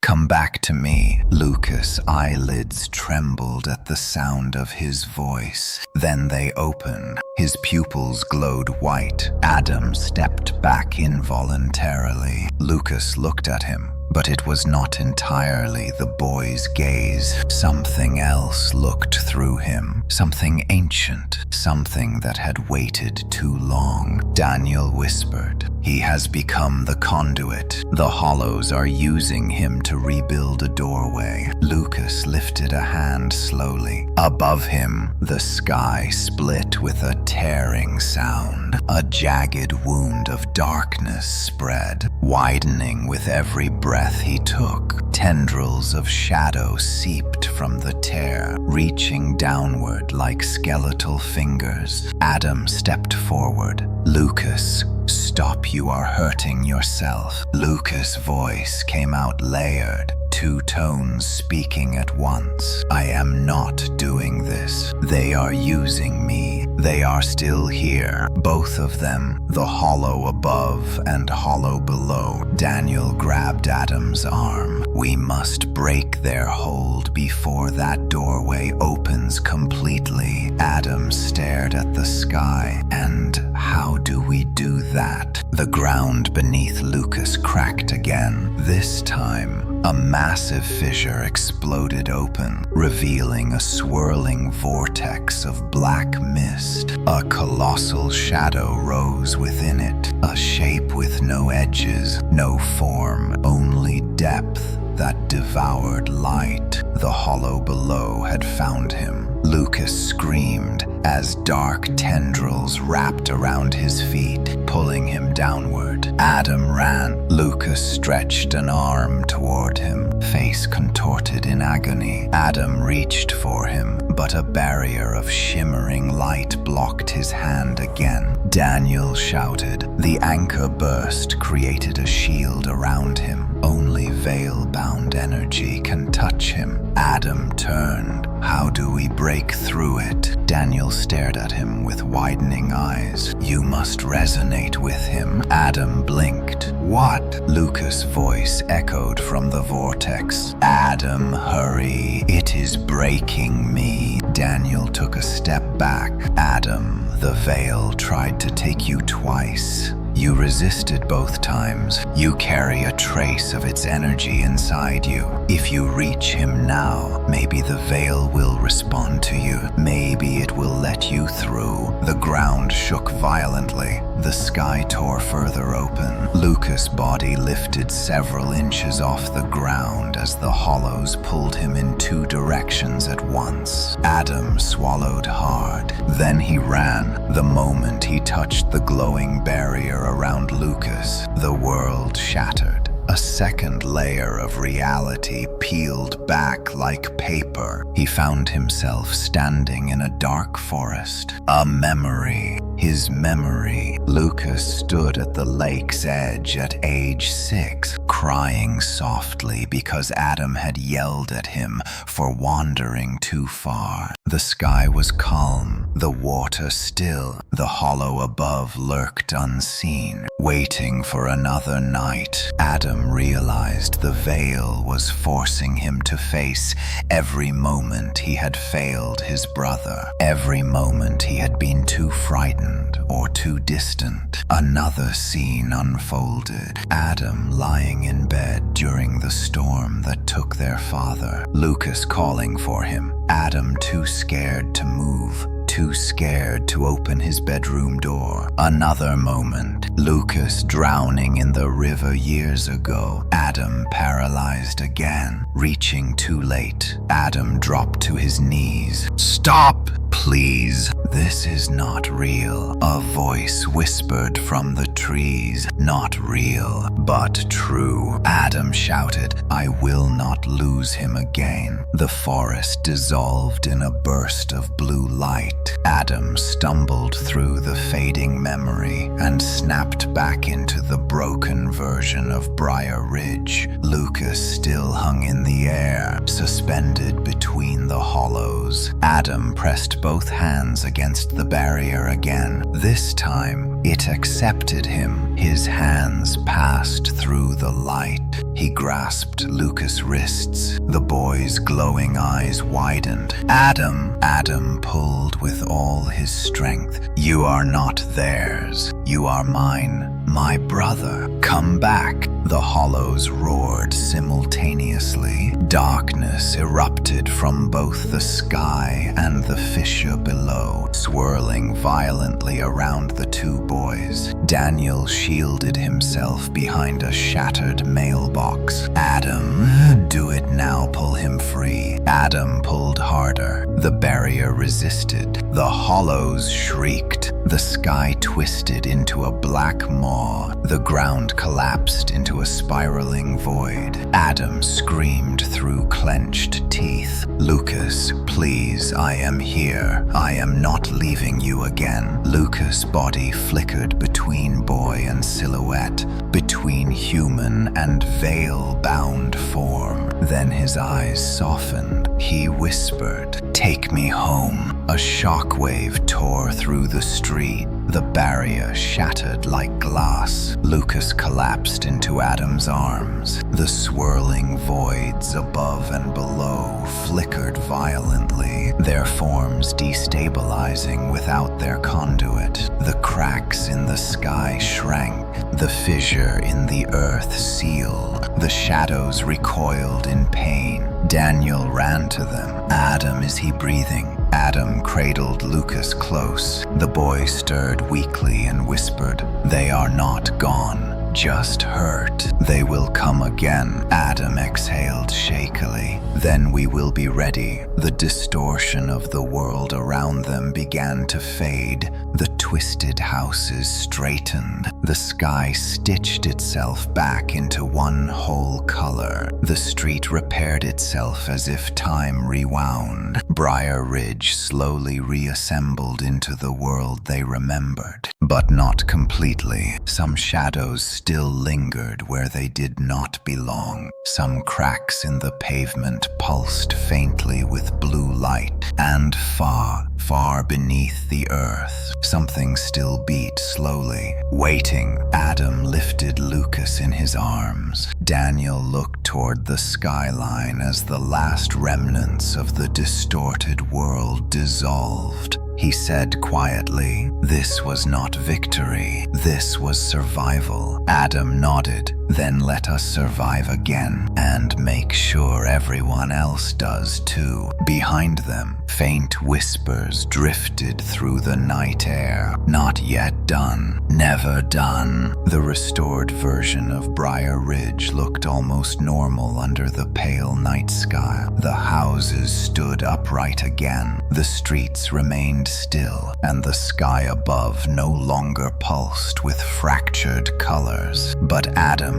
felt the truth beneath every shadow. The seams of reality had been stretched, torn, and forced back together. Nothing was truly fixed, only hiding. Lucas leaned heavily on Adam's shoulder as they walked along Main Street. The boy's breathing was shallow, and faint traces of blue light flickered under his skin like lingering sparks from a dying fire. Daniel followed behind them, gripping the damaged map, its edges still glowing faintly from the veil's touch. Adam turned to Lucas. Do you feel stable enough to move? Lucas nodded weakly. Yes, they are quiet now. The hollows, but not gone. Daniel frowned. They should be weaker after being forced apart. Surprised, hurt, disoriented. Lucas shook his head. They are learning. They know you can hurt them now. A cold wind cut through the street, carrying dust and faint whispers. Adam tightened his grip on Lucas. We need shelter, somewhere safe for the moment. Daniel pointed to the old library at the end of Maple Lane. Thick walls, no basements, and it has a reinforced foundation. Better than wandering out here. As they approached the library, the moon dimmed behind clouds. The sign above the entrance swung silently, squeaking with each gust. Adam pushed the door open,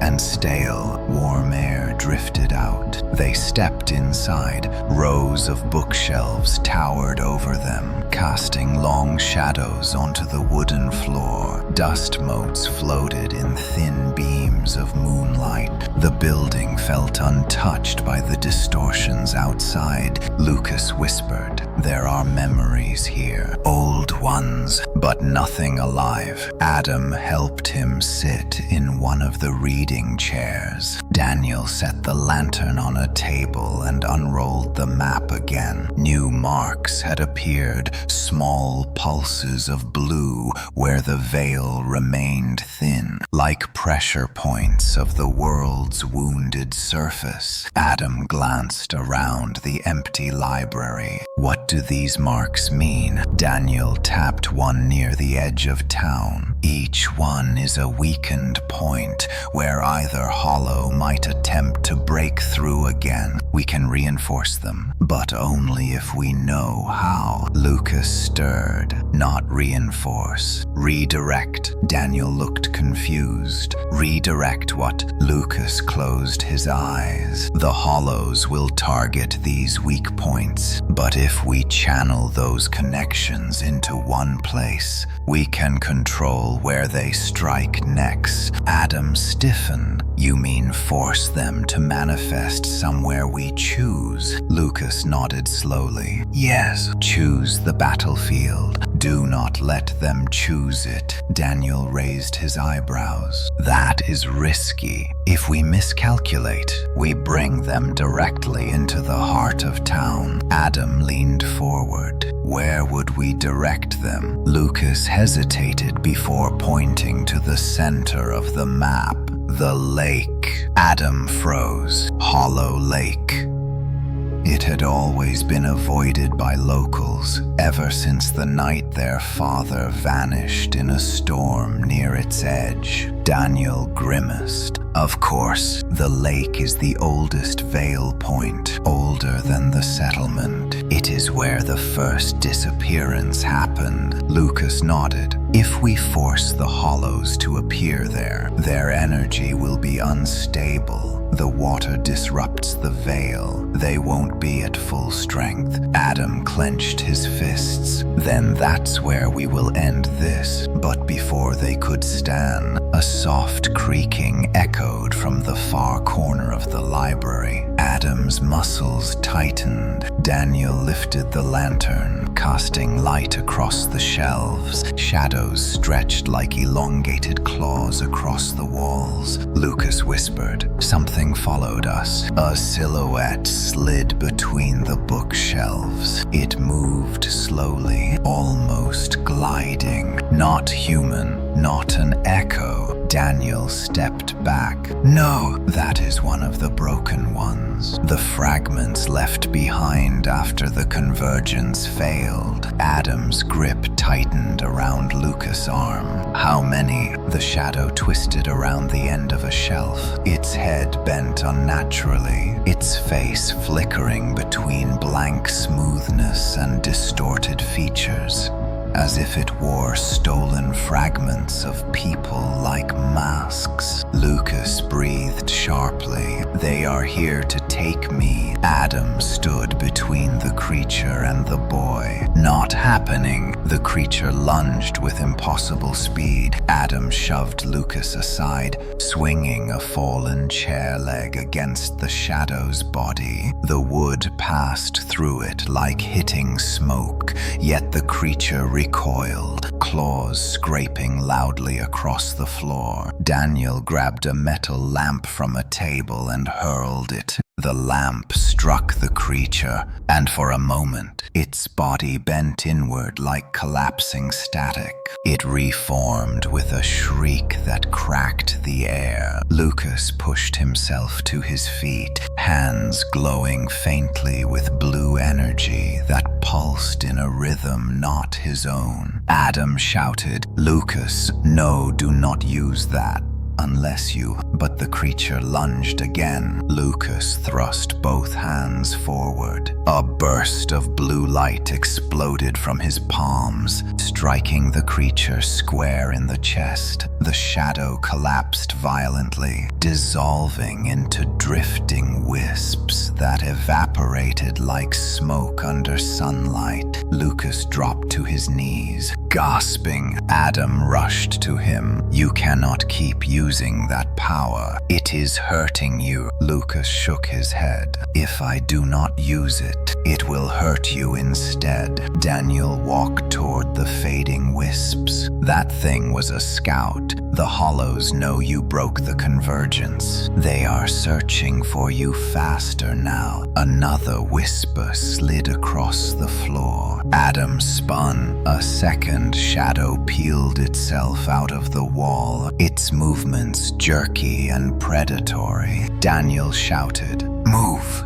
A third shape followed, then a fourth, each one crawling out of the seams between shelves, between floorboards, between the air itself. Lucas cried out, "They found us, move now." Adam lifted Lucas and ran toward the back exit. Daniel grabbed the lantern and followed as the shadows gathered behind them, converging like a storm. They burst through the rear door into the cold night. The air felt even heavier than before. The sky rippled faintly, hinting that the hollows were stirring once more. Adam looked toward the dark tree line beyond the houses. The lake lay in that direction. He gritted his teeth. "We head to Hollow Lake now, before they get stronger." Daniel jogged beside him. "You said the water disrupts the veil. How sure are you?" Lucas whispered, "Sure enough that it is our only chance." The shadows poured out of the library doors, but the moment they crossed into moonlight, their bodies faltered, flickering as if the physical world resisted their presence. They retreated but continued watching from the threshold, unable to pursue further for now. Adam kept running. As they reached the edge of the forest, Lucas grabbed Adam's sleeve. "Wait!" Adam stopped. "What is it?" Lucas pointed toward the trees. A faint blue glow pulsed between the trunks, moving slowly like floating embers. Adam narrowed his eyes. "That is not natural." Daniel stepped closer. "What is it, Lucas?" Lucas whispered. "Not them, not the hollows." Adam felt his heart pound. "Then who?" The blue lights drifted forward and began to take shape.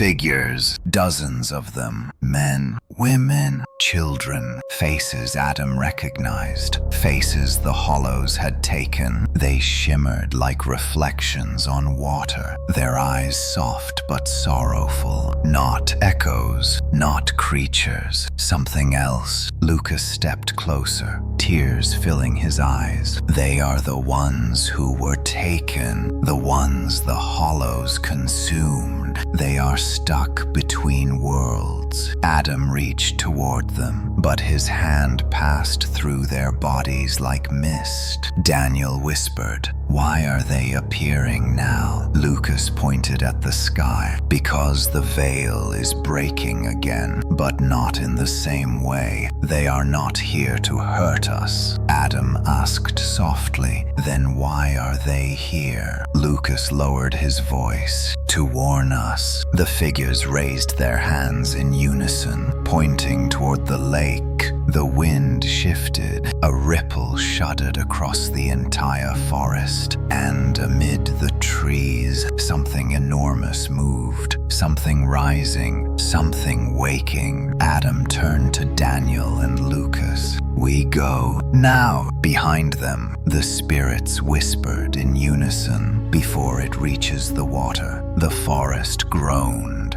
as if an ancient weight shifted beneath its roots. Adam tightened his grip on Lucas while Daniel scanned the tree line with shaking hands. The figures, the shimmering blue remnants of Briar Ridge's lost residents, slowly faded back into the woods, their warning lingering in the cold night air. Before it reaches the water, Adam turned toward Hollow Lake. The path was swallowed in darkness. Fog pooled low to the ground, drifting like thin fingers across the soil. Each gust of wind carried whispers not from the hollows, but from the fractured veil itself. Daniel spoke first. "Whatever woke in those trees is heading for the lake. If the hollows reach the water, they will anchor themselves fully. After that, we cannot stop them." Lucas leaned weakly on Adam's shoulder. "They want the lake because it is the oldest door, the easiest one to open. We must get there first." Adam nodded, though fear constricted his chest. "Then let's move." They hurried into the forest. The deeper they went, the stranger the air became. The fog thinned, revealing patches of darkness that did not match the surrounding shadows. Trees leaned unnaturally away from their direction, groaning as if anticipating the arrival of something massive. Lucas whispered, "It is ahead of us, the thing waking, but it is not one of the hollows." Daniel frowned. "Then what is it?" Lucas hesitated. "I think it was here before the hollows." Adam felt ice crawl across his spine. Something older. The ground beneath them vibrated. A distant thud echoed through the trees. Not a tremor, a footstep. The forest dimmed further as a shape moved between the trunks. Adam caught only glimpses, a massive outline, taller than the trees, wrapped in crawling shadows. Daniel whispered sharply, "Run!" They sprinted through the woods, Branches whipped past them, roots clawed at their shoes. The distant footsteps grew louder, shaking loose leaves from treetops. Adam kept Lucas close. "Stay with me. Do not look back." Lucas' voice trembled. "I am trying, but it sees us anyway." The forest suddenly opened into a clearing. Hollow Lake stretched before them like a giant mirror, perfectly still, reflecting the moonlight with an eerie sheen. The water emitted a faint blue glow, frost-like and unnatural. The shoreline was lined with old wooden posts, remnants of a long abandoned dock. Daniel gasped, "The energy here. It is even stronger than below the well." Lucas nodded. "This is the heart of the Vale. This is where everything began." Behind them, the trees groaned again. The massive shape approached the clearing. Adam turned slowly. A creature emerged from the forest gloom. It towered nearly 30 feet tall, composed entirely of writhing shadows. Its limb-like extensions twisted like branches caught in a storm. Its head was shapeless until it tilted toward them. Then it formed the faint outline of a human face, stretched impossibly wide, eyes hollowed into pits of darkness. Lucas clutched Adam's arm. "That is the first echo, the thing the settlers tried to trap before the hollows came. Before Briar Ridge existed." Daniel inhaled sharply. "It is a primal echo, a memory-given body, older than the town, older than the lake." The creature stepped closer, each stride bending the air. Trees around it fractured and collapsed. The ground shuddered. Adam whispered, "Why is it awake now?" Lucas answered quietly, "Because we broke the anchor, and the veil is thinning everywhere. It was trapped before. Now it is free." The echo creature raised an arm. A wave of shadow surged outward. Adam grabbed Lucas tightly and dove aside as the blast tore through the ground, reducing soil and roots to dust. Daniel yelled, "If this thing reaches the lake, it will open a tear bigger than both hollows combined." Adam pulled Lucas behind a fallen trunk. "Then we keep it away from the water." Lucas shook his head. "It is not chasing the lake." Adam turned. "Then what is it chasing?" Lucas met his eyes with a trembling whisper. "Me." Before Adam could react, the creature lunged. A tendril shot forward like a spear. Adam rolled aside, nearly dropping Lucas. Daniel hurled a rock at the creature. It passed through the shadowy form, but caused the creature to turn its head with a slow, monstrous curiosity. Adam set Lucas down gently. "Stay behind me, no matter what." Lucas grabbed his sleeve.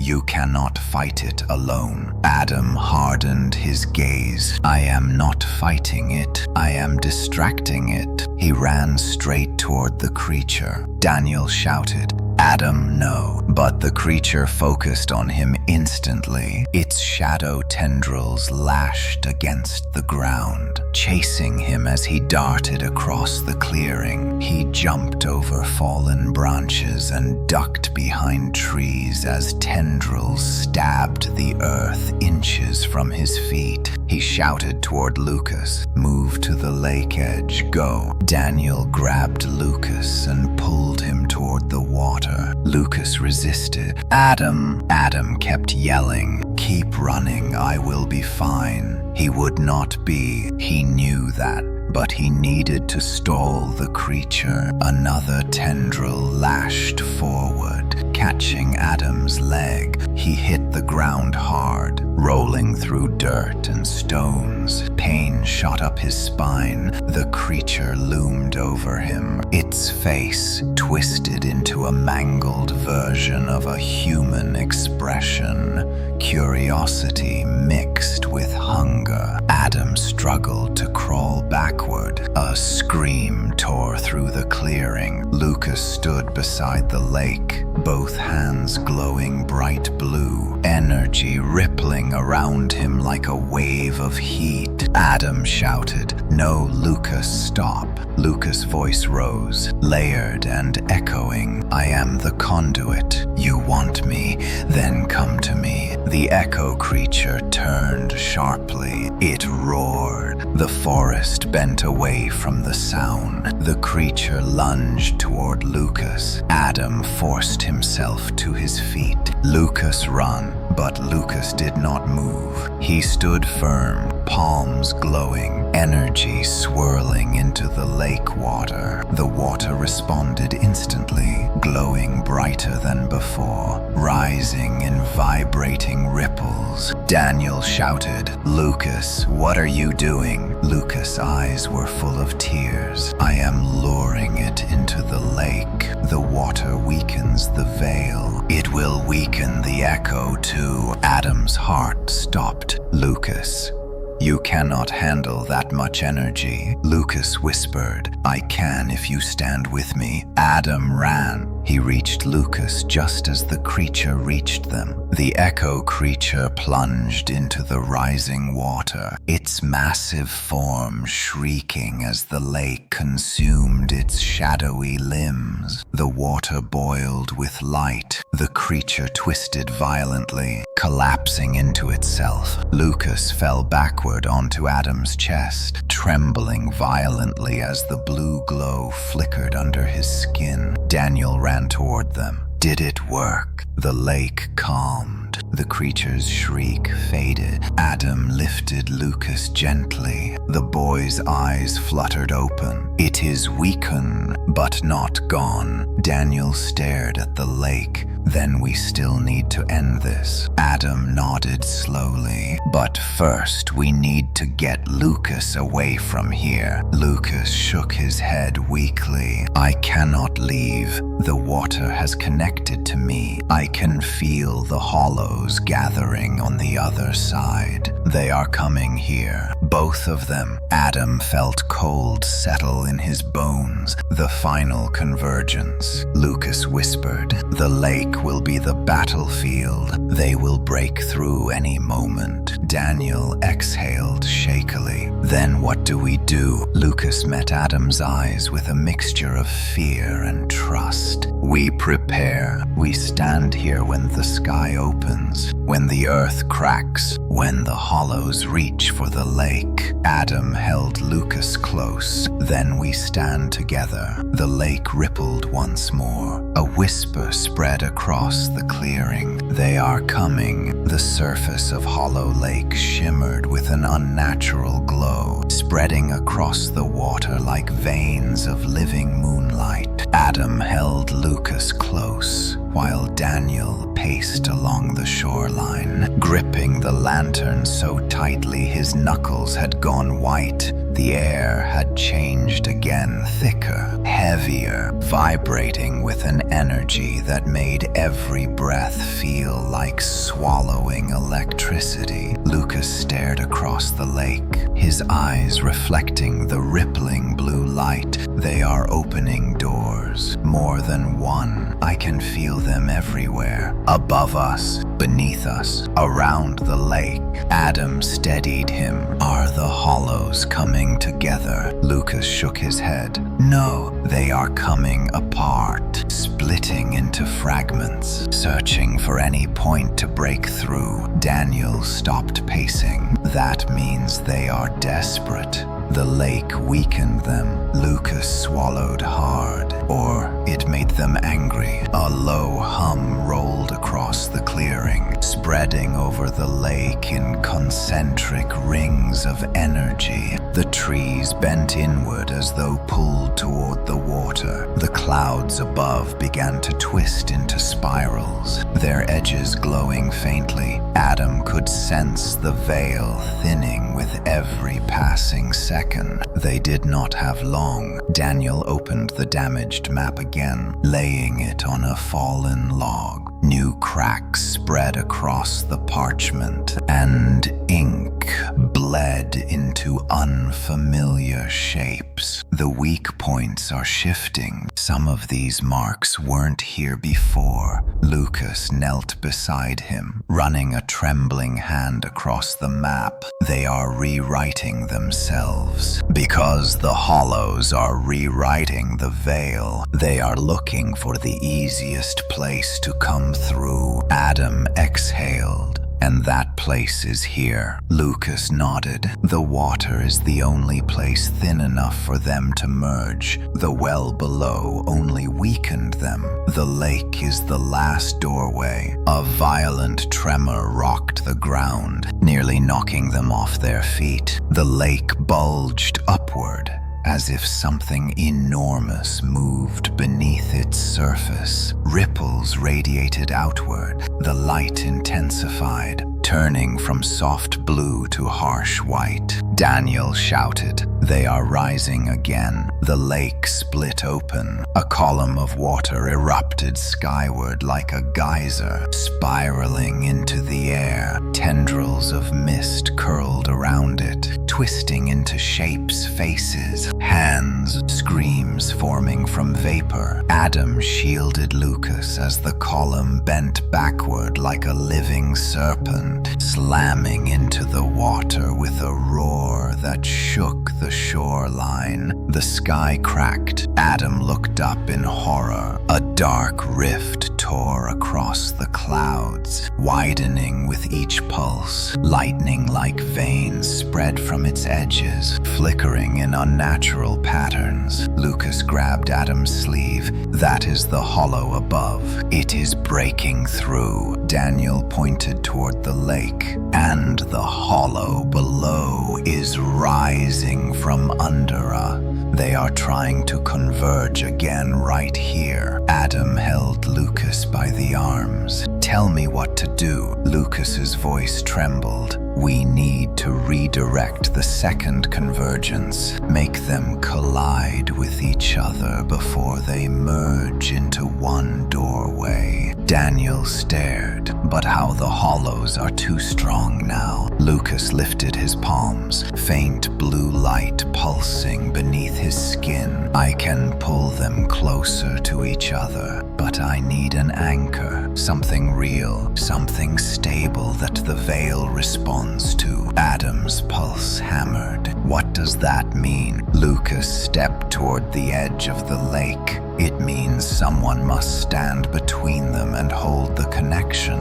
A living bridge. A conduit." Adam grabbed him instantly. "No, absolutely not. You barely survived the last convergence." Lucas looked up at him with fear, but also determination. "Adam, I am already part of the veil. I am the only one who can do it." Daniel stepped forward. "If you try this, you could die," Lucas whispered. "If I don't, the entire town will die." The sky ripped wider. The lake convulsed violently. Adam cupped Lucas's face, his hands shaking. "There has to be another way." Lucas leaned his forehead against Adam's. "There isn't, but you can help me. You resisted the veil twice. You can hold me here. Keep me from being taken." Adam's throat tightened. "And if I fail?" Lucas smiled faintly. "Then we go together." Before Adam could respond, a deafening roar shook the ground. The lake exploded upward in a massive spiral. A colossal shape rose from the water, a shadow, twisting and amorphous. Its form resembled revealed a gaping maw surrounded by writhing limbs. The hollow below. At the same moment, the sky vomited a second mass of darkness, descending like a storm cloud shaped into a monstrous figure.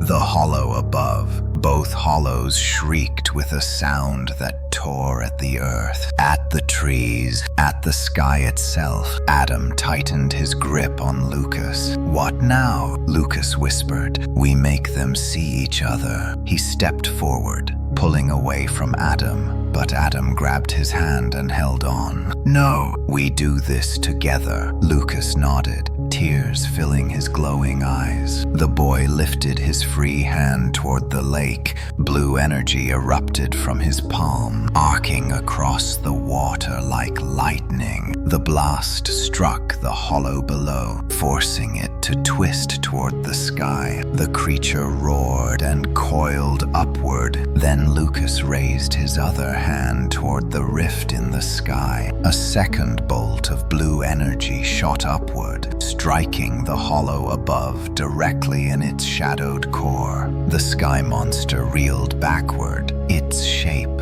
flickering chaotically. Lucas winced in pain. Adam tightened his hold, channeling his own energy, whatever remained of the veil's touch inside him, into the boy, grounding him. Daniel shouted over the rising wind, "Adam, it is working. Keep him steady." The hollows began pulling toward each other, as if drawn by the same force. The air swirled violently, forming a vortex above the lake. Trees bent so far their branches nearly touched the ground. The water rose in massive spirals. Lucas screamed, his entire body glowing bright blue. Adam held him tightly. "I've got you, I won't let go." The hollows collided. The explosion was catastrophic. A wave of energy burst outward, flattening the forest. Trees flew like matchsticks. Rocks shattered. The lake imploded, collapsing inward, as if swallowed by a black hole. Adam and Lucas were thrown backward. Adam curled around the boy as they hit the ground. Pain tore through his ribs. The wind howled. The sky burned with light and shadow, then silence. Adam blinked slowly, lifting his head. The lake was gone. In its place was a massive crater, glowing faintly with dying energy. The sky above had sealed. The rift was gone. The storm clouds had vanished. Daniel lay several yards away but was conscious, staring in disbelief. Lucas stirred weakly in Adam's arms. "Did it work?" Adam nodded slowly, tears stinging his eyes. "Yeah, you did it. They are gone," Lucas whispered. "Not gone, but trapped, resting, waiting." Adam squeezed him gently. "Then we will be ready when they wake." The wind calmed. The stars reappeared overhead. For the first time since the nightmare began, Briar Ridge felt still, but deep within the crater, a faint blue pulse flickered once. Lucas saw it too, and whispered, "It is not over yet." The crater where Hollow Lake once existed still pulsed faintly with dying blue light, a reminder of the violent collision between the hollows. Adam sat on the fractured earth, holding Lucas wrapped in his jacket. Daniel stood guard nearby, scanning the tree line where smoke and dust still drifted in thin, shimmering waves. The forest was silent, too silent.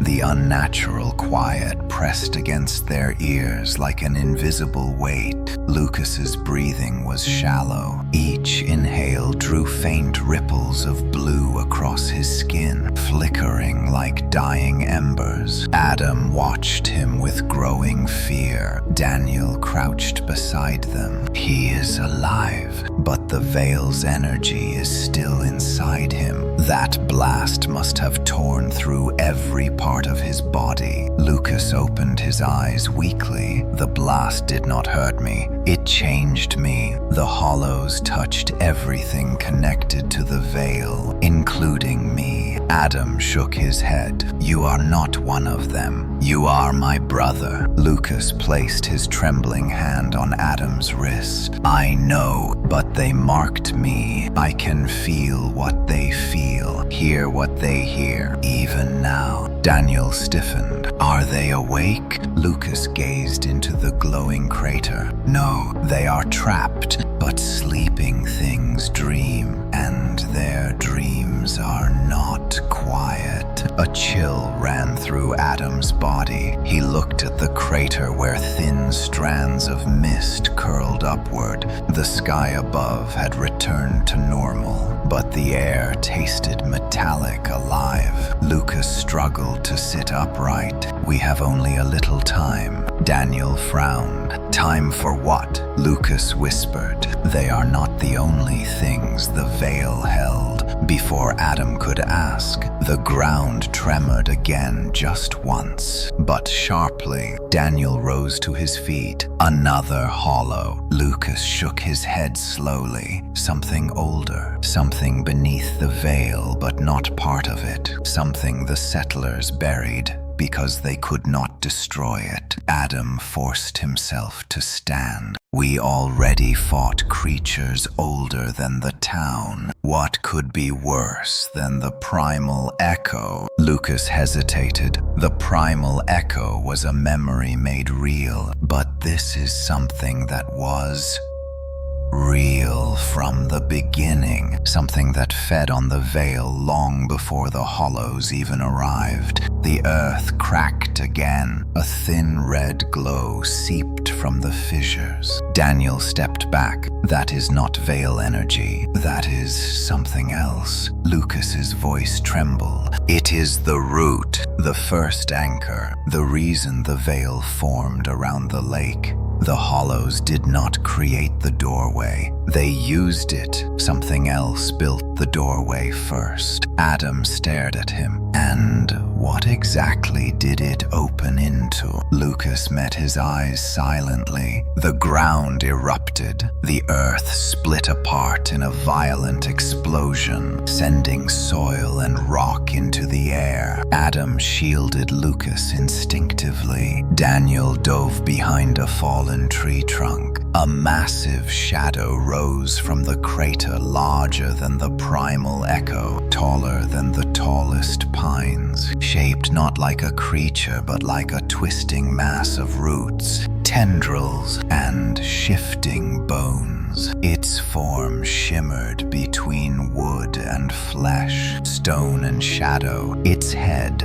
if it had one, resembled a skull wrapped in tangled vines. Its eyes burned red. Lucas whispered in terror. The root-born. Daniel's voice cracked. The settlers wrote about it. The first thing that crawled out of Hollow Lake. The one they could not kill. The one that fed on the veil instead of being shaped by it. The creature released a low rumble that vibrated the air itself. Trees bent backward. Stones cracked. The ground pulsed in response to its presence. Adam grabbed Lucas. "Stay behind me." Lucas shook his head fiercely. "You cannot fight this. It does not attack with claws or teeth. It attacks with presence, by spreading its influence. If it touches the ground long enough, it will root itself again and the veil will tear open forever." Daniel cursed. "Then we keep it moving. We prevent it from taking root again." Adam stared at the monstrous shape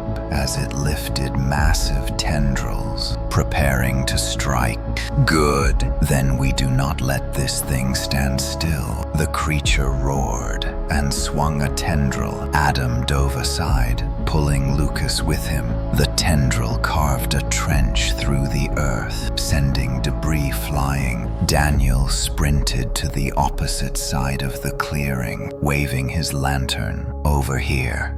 You overgrown nightmare. The root-born turned toward him. The lantern's light bent, warped, twisted in its presence. Lucas gasped. It feeds on energy, light, sound, movement. Daniel, move. Daniel rolled aside as another tendril lashed the ground where he had stood. The lantern shattered, scattering orange sparks. Adam shouted, "We need to lure it away from the crater. If it reaches the center again, it will spread its roots." Lucas pointed toward the forest. "There are old paths. We can trap it in the fallen grove. The roots there are dead. It cannot feed there." Adam nodded. "Lead the way." Lucas stood weakly, leaning on Adam as the three of them circled the creature. The root-born turned toward them, its glowing eyes narrowing. It recognized Lucas. It sensed the veil within him. It roared, the sound shaking the trees and whipping the fog into spirals. Then it charged. Adam dragged Lucas into the forest. Daniel threw rocks, branches, anything he could grab to get the creature's attention. The ground behind them collapsed with each step of the root-born. Trees snapped like toothpicks. The roots beneath the soil twisted and grew outward, reaching for them. Lucas cried out, "It is trying to root through me. It wants my connection to the veil." Adam shouted, "Faster move." They reached the fallen grove, a clearing filled with petrified trees, their trunks blackened by an old wildfire. The ground here felt dead, silent, the air thin. Lucas pointed. "This is it. The veil cannot feed here." Daniel nodded breathlessly. "Then we end it here." But the root-born towered above them now, its tendrils scraping the sky. It lifted one massive limb, shadow and bone intertwining into a spear of darkness. Adam shouted, "Luca, down." The spear struck the ground, sending a shockwave that nearly knocked them unconscious. The petrified trees shook violently but held. Lucas pushed himself upright, eyes glowing blue again. Adam grabbed him. "Lucas, no more. You cannot use your power again." Lucas wiped tears from his eyes. "Adam, I have to." The root-born feeds on everything around it except places like this. If I pull it deeper into the dead grove, the veil inside me will disrupt its form. Daniel paled. "That could tear you apart," Lucas whispered. "It might, but if the root-born roots itself again, Briar Ridge ends tonight." Adam felt something break inside him. "No, I will not let you sacrifice yourself again." Lucas placed a trembling hand over Adam's heart. "Then stand with me. Hold me steady." Just like before, the root-born roared and raised all 6 tendrils, preparing to strike simultaneously. Lucas lifted his hands. Blue light burst outward. Adam grabbed Lucas from behind, anchoring him. Daniel ran around the creature, striking its limbs with fallen stone chunks to keep it unbalanced. The grove trembled. The root-born's form flickered. Its tendrils shrieked as they decayed into clouds of ash. The moment they touched the dead soil, Lucas screamed as the energy coursed through him. Adam cried out, "I've got you. Hold on." The root-born collapsed into the earth, dissolving into thick vines that shriveled and cracked. A final roar shook the grove. The creature burst into white flame and disintegrated entirely, leaving only dust swirling in the air. Silence returned. Lucas collapsed unconscious into Adam's arms. Daniel fell to his knees. Is it over? Adam held Lucas tightly, tears dripping onto the boy's hair. He looked toward the dim crater where faint blue light still pulsed. No, but we won this battle. He carried Lucas out of the grove as the dust settled, whispering quietly, "We are not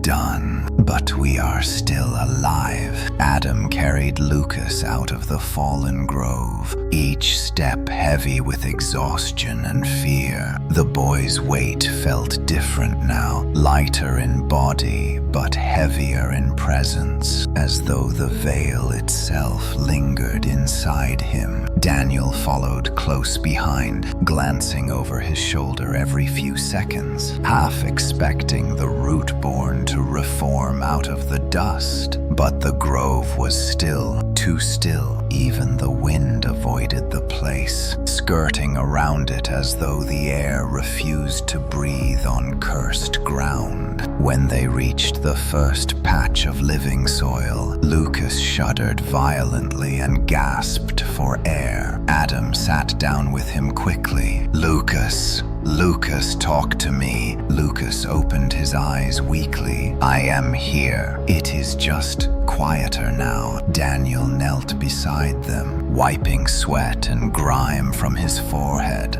"Quieter is good. We killed it, whatever that thing was." Lucas shook his head faintly. "Not killed. Things tied to the veil do not die. They fade. They sleep, but they do not disappear." Adam clenched his fists. "Then we keep moving before something else wakes up." Lucas tried to stand, but his legs buckled. Adam caught him instantly. "Easy. We will move when you are ready," Lucas whispered. "We do not have time." The root-born was only pulled awake because the hollows were disrupted. Now that it is gone, the veil is thinner than ever. New things might come through. Daniel stiffened. New things?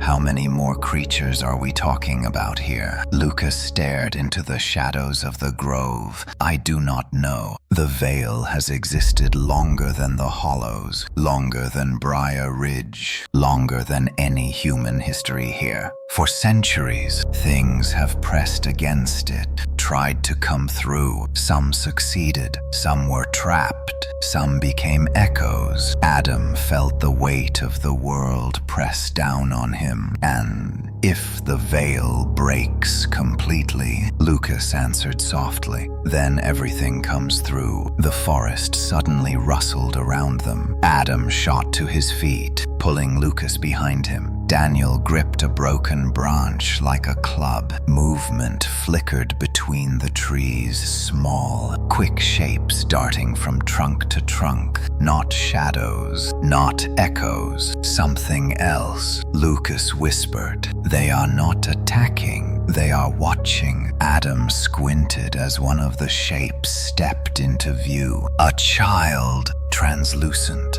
blue, like the figures they had seen earlier in the forest, but smaller, younger, with wide, empty eyes. More shapes appeared behind it, hundreds of them spilling out from the woods like a silent river of lost souls. Daniel swallowed hard. "These are kids, all kids." Lucas nodded grimly. "They are the veil taken, the ones lost long before the hollows became strong. The first disappearances, the early settlers wrote of children vanishing in the night, long before the primal echo, long before the hollows." Adam's voice cracked. "What do they want?" Lucas stepped forward gently despite Adam's grip. "They want to return, but they cannot. They are pieces of memories without bodies, fragments without anchors. Daniel whispered, "If they cannot return,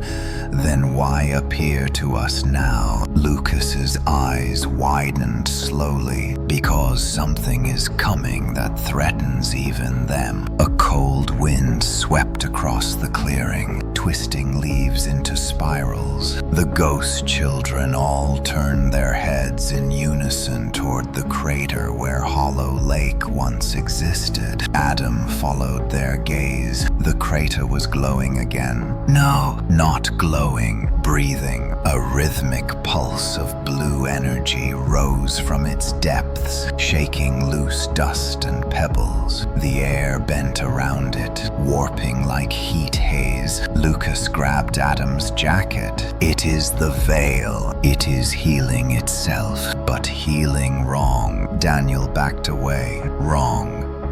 How does a veil heal wrong?" Lucas struggled to find words. "When the veil is stable, it separates worlds, keeps what does not belong on the other side. But we tore it. The hollows shattered it. The rootborn stretched it. Now it is trying to repair itself by closing holes." Adam whispered, "That sounds like a good thing." Lucas shook his head. "Not if it closes the wrong way. Not if it seals everything inside." Daniel went pale. "Inside. Like us. Inside. Briar Ridge." Lucas nodded. "And everything connected to the veil, including every person still trapped between worlds, will be locked out forever, or locked in forever. I do not know which." Adam's breath caught. "Then how do we stop it?" Lucas pointed toward the crater. "We must stabilize the veil, force it to mend in the right direction." Daniel scoffed. "And how do we do that?"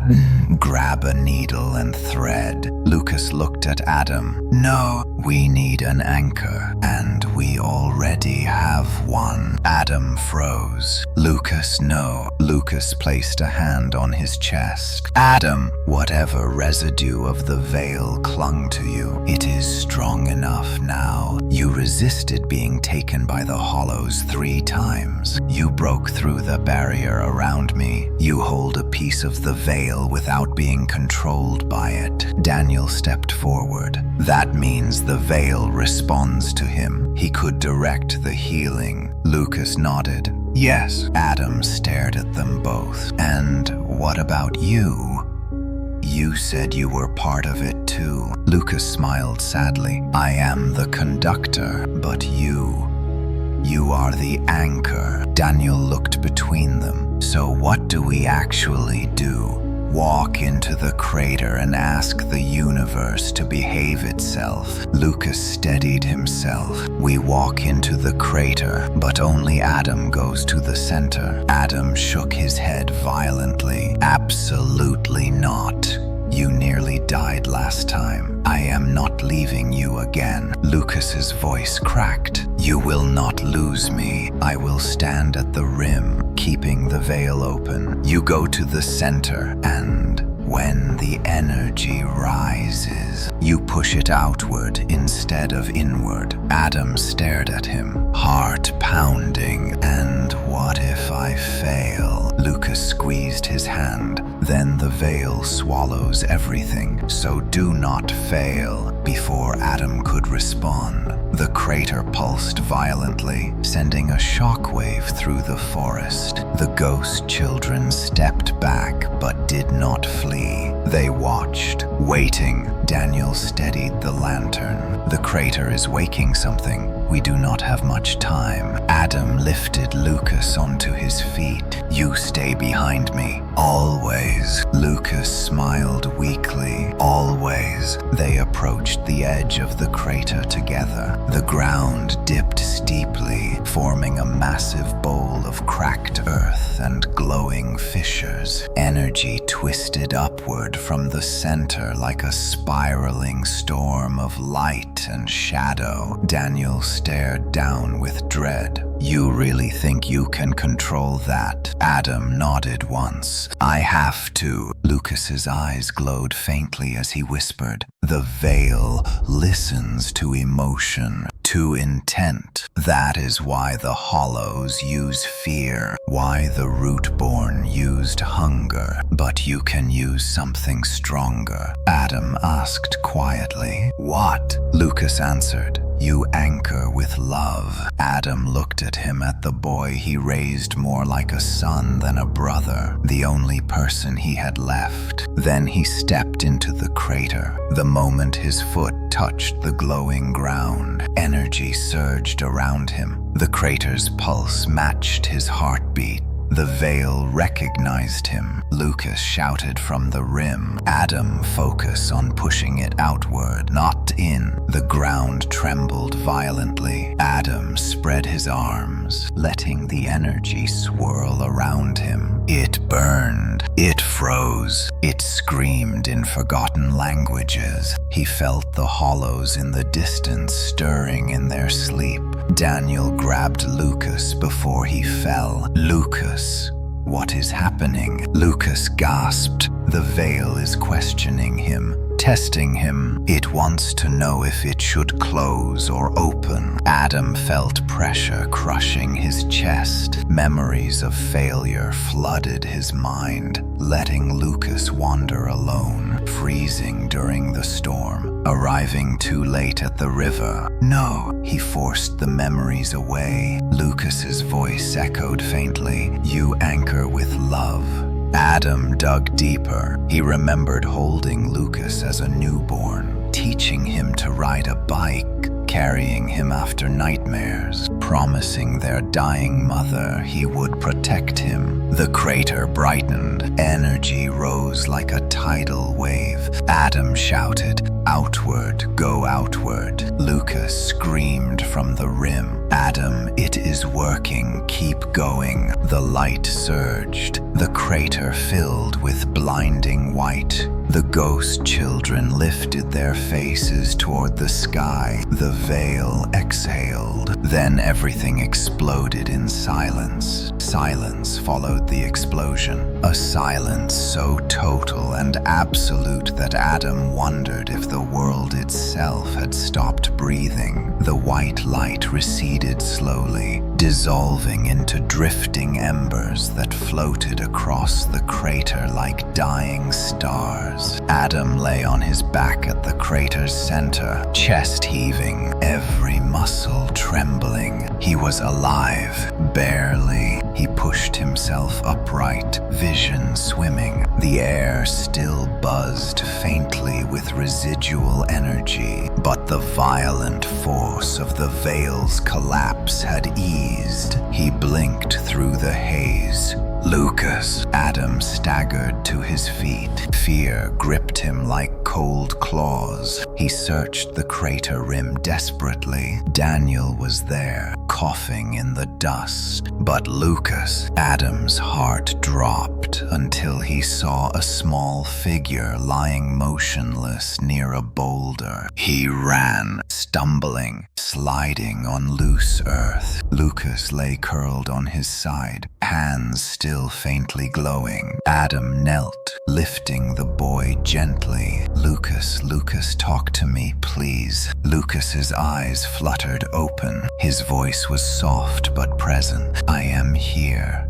I am okay." Adam exhaled with a sound halfway between relief and a sob. He pulled Lucas into his chest, holding him tightly. Daniel approached slowly, limping from the blast. Daniel's voice cracked. "Did it work?" Adam looked around. The crater had changed. The glow was gone, completely gone. The fissures had sealed. The air was normal again. The veil's hum, once heavy and oppressive, had faded to something faint and distant. Lucas turned weakly toward the crater's center. It is stable now. The veil closed the way we told it to. No hollows, no echoes, no rootborn. Daniel let out a long, shaky breath. Then it is over. Lucas didn't answer. His silence chilled Adam. Finally, the boy whispered, "It is over for them, not for me." Adam felt dread return. Lucas, no. Lucas looked down at his hands where the faint blue glow shimmered and slowly faded. They marked me. The veil marked me when everything broke. I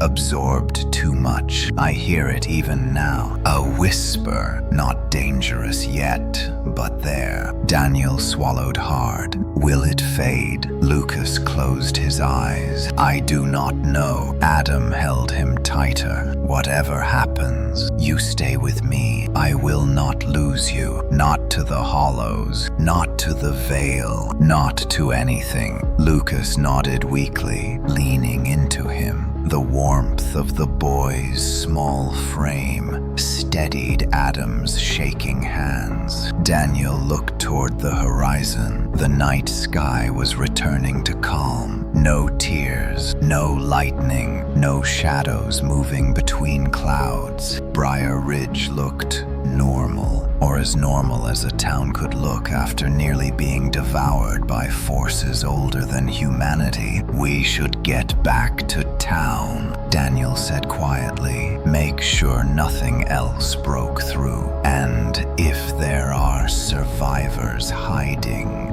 they need to know it is safe. Adam paused, scanning the crater. The ghost children who had watched them before were gone, vanished into the trees like morning fog. He whispered, "Do you think they moved on?" Lucas spoke softly, "Not yet. They will linger until the veil decides where to send them. But they are not in pain anymore. I know that much." Adam carried Lucas carefully as they climbed out of the crater. Daniel helped him over the last ridge, both men exhausted beyond words. When they reached the top, Adam looked back one last time. The crater was just earth, just dirt. Normal. For the first time in his life, Hollow Lake no longer felt haunted. It felt empty, quiet, dead. Lucas whispered, "Do not trust quiet places. They remember everything." Adam frowned. "What does that mean?" Lucas rested his head on Adam's shoulder. The veil settled, but it did not forget. It never forgets. They walked toward town, moving slowly under moonlight. The forest was still battered from the explosion, broken branches, overturned soil, trees leaning at unnatural angles. But the deeper they went, the calmer everything felt. As they neared Briar Ridge's edge, the streetlights flickered back to life one by one.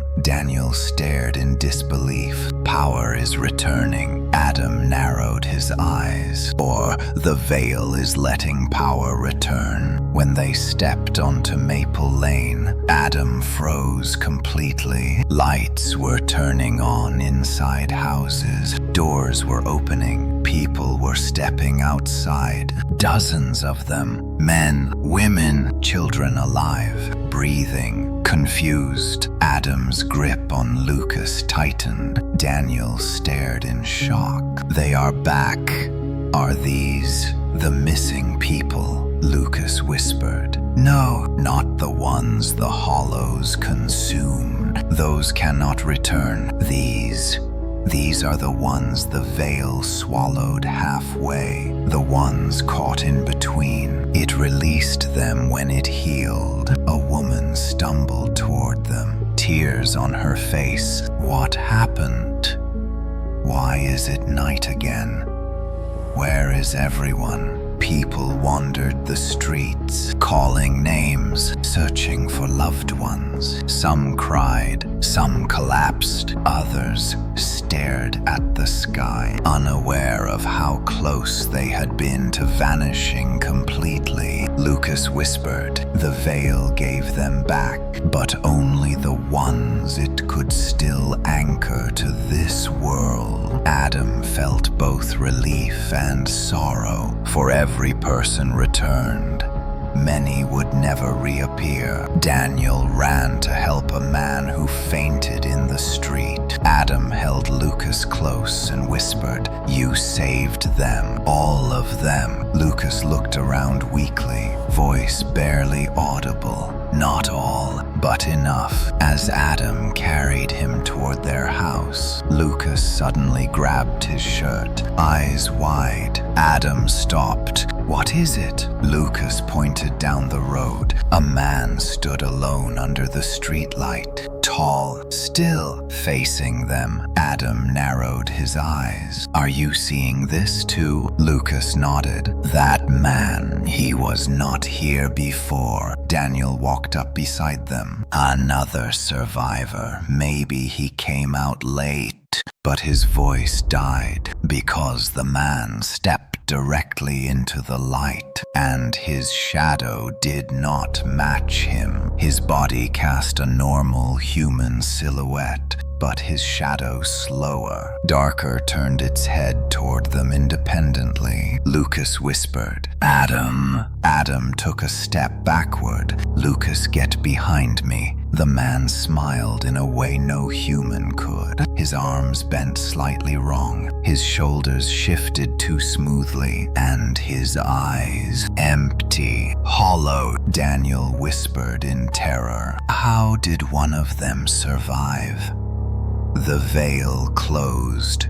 We saw it close. Lucas trembled violently. "That is not a hollow. It is something left behind, something that slipped through before the veil sealed. A remnant, a watcher." Adam whispered, "A watcher of what?" Lucas met his brother's eyes. "Of us." The man took one step forward. Every streetlight flickered, every shadow lengthened, and he whispered something that froze Adam's blood. "We remember you." Then he vanished into darkness. Gone. No footsteps, no sound, just gone. Lucas pressed his face into Adam's chest, shaking. Adam held him tightly, staring into the place the watcher disappeared. Daniel whispered, "Adam, what do we do now?" Adam swallowed hard. "We prepare," Lucas whispered. "For what?" Adam looked toward the dark horizon. "For whatever remembers us next." Morning in Briar Ridge arrived slowly, cautiously, as if the sun itself was unsure whether it was safe to rise over a town touched by the veil. Pale gold light filtered through the broken treetops and shattered rooftops, illuminating a world half repaired and half ruined. Adam had not slept. None of them had. Lucas lay bundled on the living room couch, wrapped in blankets, his breathing shallow but steady. His skin no longer glowed, but every so often a faint shimmer crossed his eyes like a fading echo. Daniel sat at the window, watching the street, gripping a metal flashlight like a weapon. Adam paced the room, the image of the watcher, the man whose shadow had not belonged to him, would not leave his mind. He replayed the moment again and again. The smile, the whisper, the disappearance. "We remember you." Adam stopped pacing. "We need answers. Now." Daniel exhaled slowly. "I know, but from who? The town is barely awake. People are still in shock. The sheriff is gone. The mayor is missing. Half the population is wandering the streets asking what day it is. Lucas whispered from the couch, "You are not looking for answers from the town. You are looking for answers from the veil." Adam turned to him. "Lucas, stay lying down. You need rest." Lucas sat up anyway, his hands shaking. Rest does nothing now. Everything around us changed when the veil healed. The hollows are gone, but something else stayed behind. Something that noticed us, something that watched us through the cracks. Adam kneeled next to him. "The Watcher." Lucas nodded gently, fear flickering behind his gaze. He wasn't a hollow. He didn't move like them. He didn't feel like them, and his shadow wasn't tied to him. It was separate, thinking on its own. Daniel rubbed his face. "Great! So now we have a third kind of nightmare to deal with," Lucas continued softly. "Hollows devour, echoes repeat, but watchers observe. They wait. They measure what we do." Adam swallowed hard. "And why would something like that care about us?" Lucas hesitated. "Because we changed the veil and we survived doing it. That makes us important to whatever lives on the other side." A loud clang echoed from outside. Adam sprang up instantly. Daniel gripped the flashlight. Was that the old Miller barn? Adam moved to the window. The barn door swung open, creaking in the wind. The morning fog swirled unnaturally thick around it, as if drawn toward the doorway. A silhouette stood just inside the threshold. Not moving, not human. Adam turned. "Stay with Lucas. I am going out." Daniel grabbed his arm. "Adam, don't." Adam broke free. "I have to know if this is another Watcher or something worse. If the veil left a door open, we need to know before the town wakes up." Lucas stood, wobbling. "Then I am coming with you." Adam shook his head violently. "Absolutely not." Lucas looked up, eyes shimmering faintly. "Adam, the veil still listens to me. If something stepped through, I might be the only one who can sense its intentions." Daniel raised his hands. "Okay, fine. We all go, but we stick together. If anything moves wrong, we run. No hero acts, no sacrifices." "Agreed." Adam looked at Lucas, trembling but determined. He finally nodded. "Agreed." The three stepped outside, morning frost crunching beneath their boots. The silence of Briar Ridge felt heavier in daylight, too still, too observant, as if the world were holding its breath. They approached the barn slowly. Adam whispered, "Lucas, do you sense anything?" Lucas stared at the barn, eyes narrowing. "It feels familiar, but not like the hollows. More like a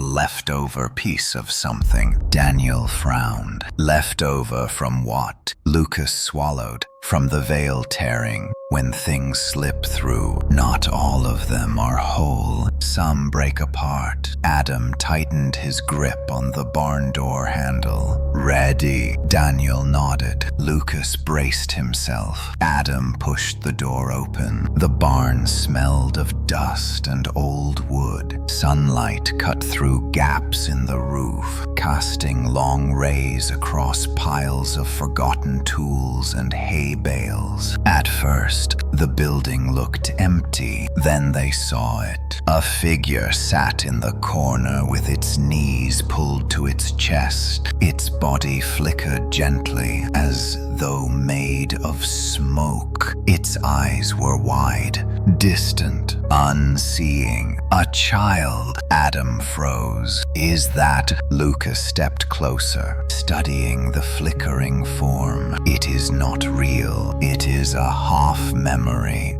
part of the veil. It must have slipped through during the blast. Daniel approached cautiously. So it is harmless. Lucas touched its shoulder lightly. The figure twitched, turning toward him. Its face flickered through dozens of expressions: jaw, pain, hunger, confusion, before settling into a blank stare. Lucas whispered, "It does not know what it is. It is a fragment, a leftover thought." Adam exhaled. "At least it is not a watcher." Lucas's expression darkened. "No, something else is here though." Daniel tensed. "Where?" Lucas pointed to the barn rafters. "Up!" A shadow clung to the beams above.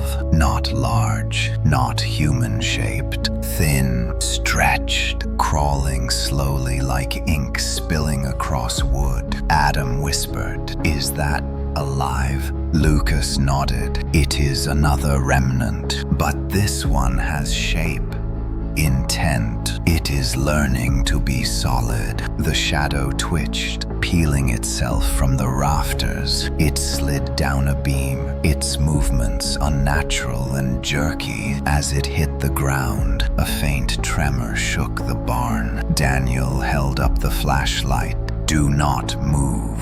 The shadow elongated, forming limbs, a torso, then a head. Its face was blank skin, stretched smooth, featureless except for a single mouth that slowly tore open across its surface. Lucas gasped. "It is a watcher fragment." Adam whispered, "A piece of the one we saw last night." The mouth grinned, without eyes. It still looked directly at them. A voice slid from its throat, layered and distorted. "We see you." Adam grabbed Lucas and shoved him behind him. Daniel swung the flashlight. The beam hit the creature, and the shadow-skinned figure recoiled, its form vibrating like a glitching image. Lucas shouted, "Light weakens it.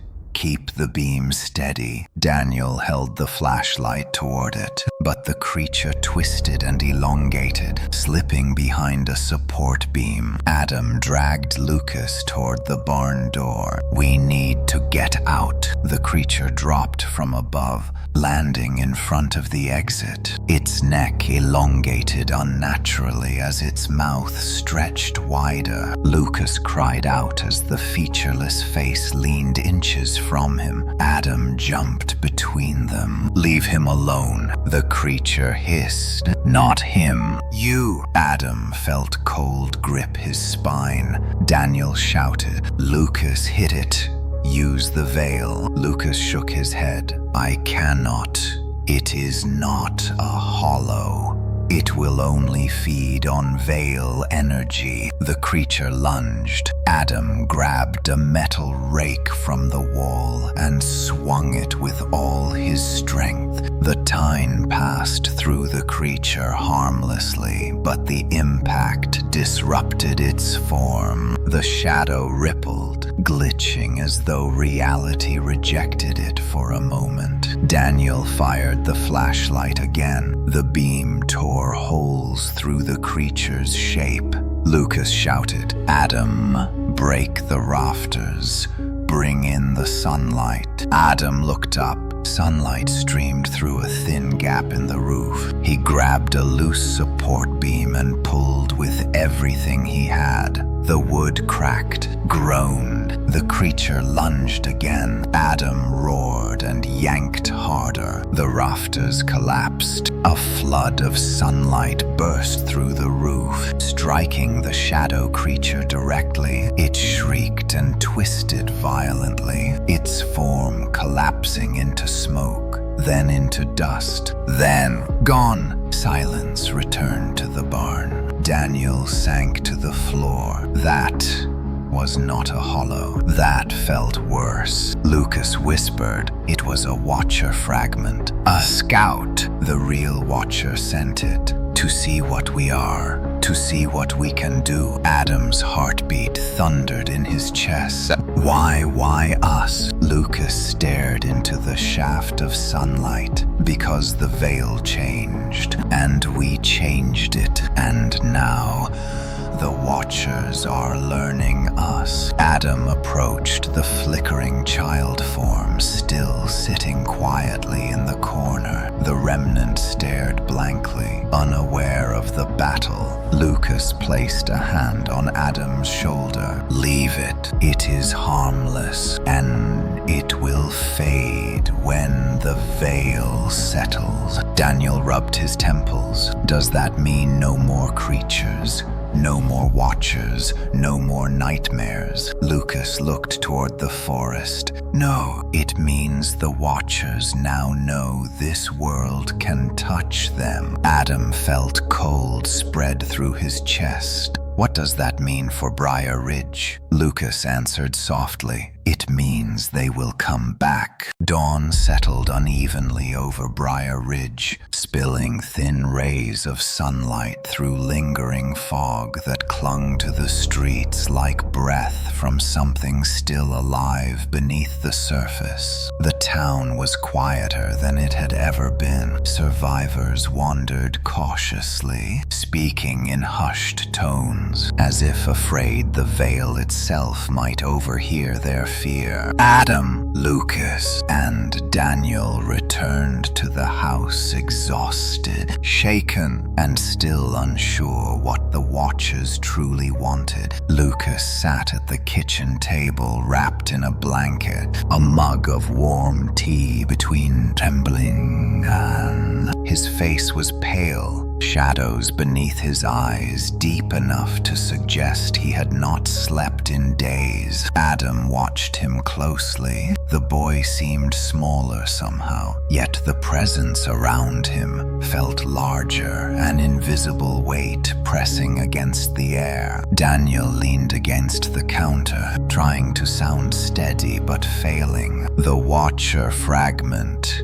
It reacted differently than the hollows. It studied us. It knew our movements. It changed its shape. That is worse than monsters. That is intelligence. Lucas nodded. The Watcher that sent it has been observing Briar Ridge for a long time, maybe centuries. It was waiting for the veil to thin, for someone to open a door from the inside. Adam paced restlessly. We closed the veil. There should not be any more doors. Lucas looked up, voice trembling. Doors open both ways. When the veil broke, we pushed our way in.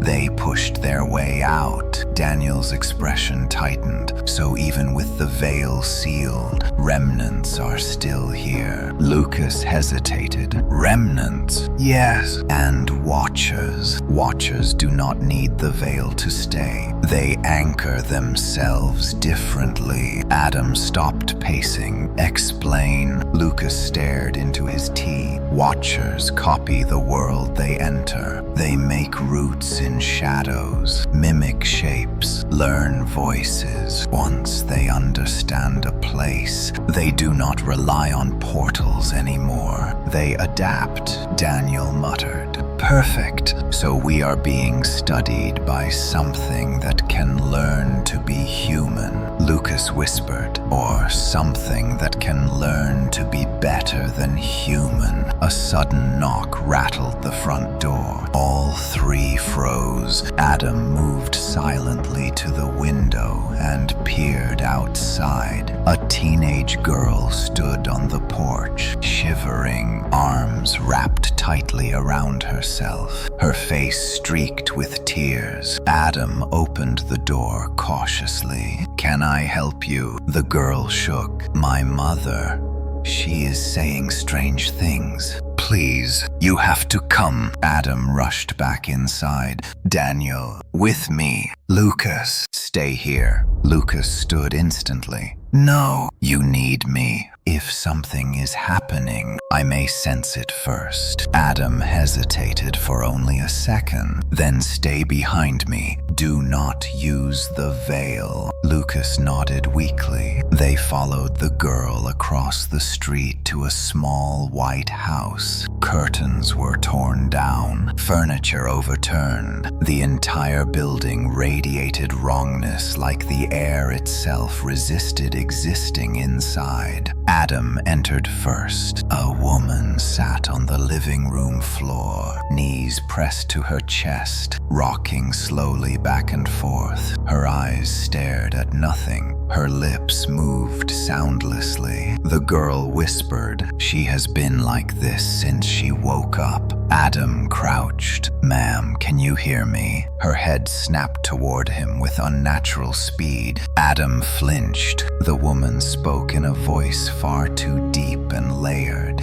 "We see you," Lucas gasped. Adam, that is a watcher speaking through her. Daniel grabbed the girl and pulled her back. Adam stepped between Lucas and the woman. "Stop using her. Get out of her voice." The layered voice answered, "We learn, we grow, we remember." Lucas suddenly pressed a hand over his ear. "It is projecting into her mind, showing her images, memories, trying to root itself." Daniel whispered, "We need to pull her out." Adam nodded. "Ma'am, listen to me. You are in your home. This is Briar Ridge. You are safe." But she stared blankly, whispering, "We walked through your cracks. We followed your fear." Lucas stepped closer. "Adam, let me try." Adam grabbed his arm. "No, you cannot risk connecting with it." Lucas whispered, "It is already connected to her. If I do nothing, it will consume her mind completely." Reluctantly, Adam let go. Lucas knelt in front of the woman. He gently touched her forehead. He inhaled sharply. Adam grabbed him. Lucas's voice trembled. "I am okay. I see what she sees." Daniel swallowed hard. "And what is that?" Lucas's eyes glazed over. "A place of shadows, a room without walls, a ceiling made of eyes, a floor made of memories. Watchers gather there. They watch everything. They watch us now." Adam whispered, "Can you break the connection?" Lucas shook violently. "I can try." The woman convulsed. Her hands clawed at the floor. Her voice shifted violently between cries and the watcher's mimicry. Lucas pressed his palms to her temples. A faint blue glow flickered beneath his skin. Adam's heart dropped. "Lucas, no, stop." Lucas didn't answer. Instead, he whispered, "I see it. I see the watcher. It is close. Too close." Then he screamed. Adam grabbed him and yanked him away from the woman. Lucas collapsed into Adam's arms. Gasping, Daniel lifted the girl and pulled her back. The woman suddenly went still. Her eyes rolled forward. Normal. Then she sobbed uncontrollably, collapsing onto the floor. Adam held Lucas tightly. "Are you okay? What did you see?" Lucas trembled. "It spoke to me. It said..." He stopped breathing for a moment. Eyes widening, Daniel crouched beside them. "What did it say?" Lucas whispered. "It said it only sent fragments before, and now it is coming itself." Adam's stomach dropped. "The Watcher, the real one." Lucas nodded, tears in his eyes. "Yes, and it is already here." Daniel stood. "We need to evacuate the town." But Lucas shook his head. "No use. It is not hunting the town." Adam stiffened. "Then what is it hunting?" Lucas answered with a breaking voice. Us! The house lights flickered. Shadows on the walls stretched upward like arms. The temperature dropped instantly. Adam stood and pulled Lucas to his feet. Move now. They rushed outside into the street. The wind howled unnaturally, swirling in tight spirals. Leaves abandoned the ground and rose into the air. Street lights flickered violently. Daniel shouted, Adam, look! At the far end of Maple Lane stood a figure, the same tall silhouette from the night before. The Watcher. This time it did not hide its shadow. Its shadow walked beside it, independent, whispering. Lucas whispered, do not look into its face.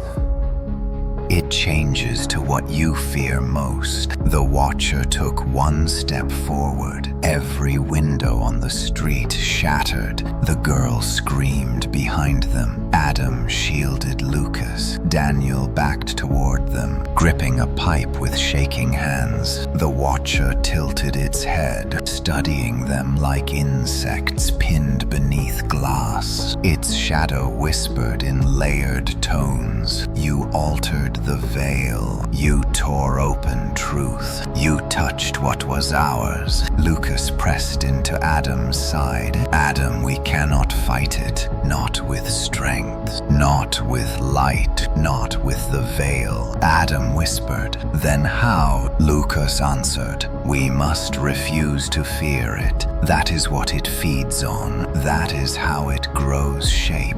Daniel scoffed. That is impossible. Adam swallowed hard. Not impossible, just terrifying. He stepped forward. Lucas lunged and grabbed him. Adam, no. But Adam squeezed his hand. I am not leaving you again. Not now. Not ever. He faced the Watcher directly, and it changed. Its skin rippled into faces. Adam recognized his father, his mother, versions of himself twisted and broken. Its form bent into nightmares he had buried for years. Each one whispered, you failed. You ran. You abandoned. Lucas screamed, do not listen.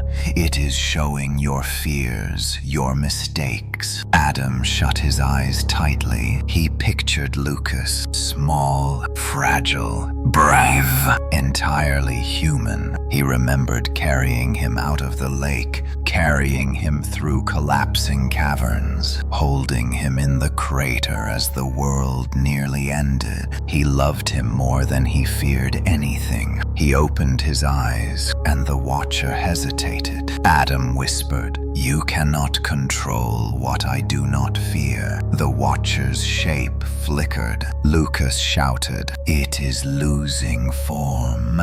Keep going. Adam took another step forward. You do not belong here, and you cannot have him. The Watcher shrieked a sound like tearing metal, all and screaming wind. Its body twisted violently, unable to maintain shape.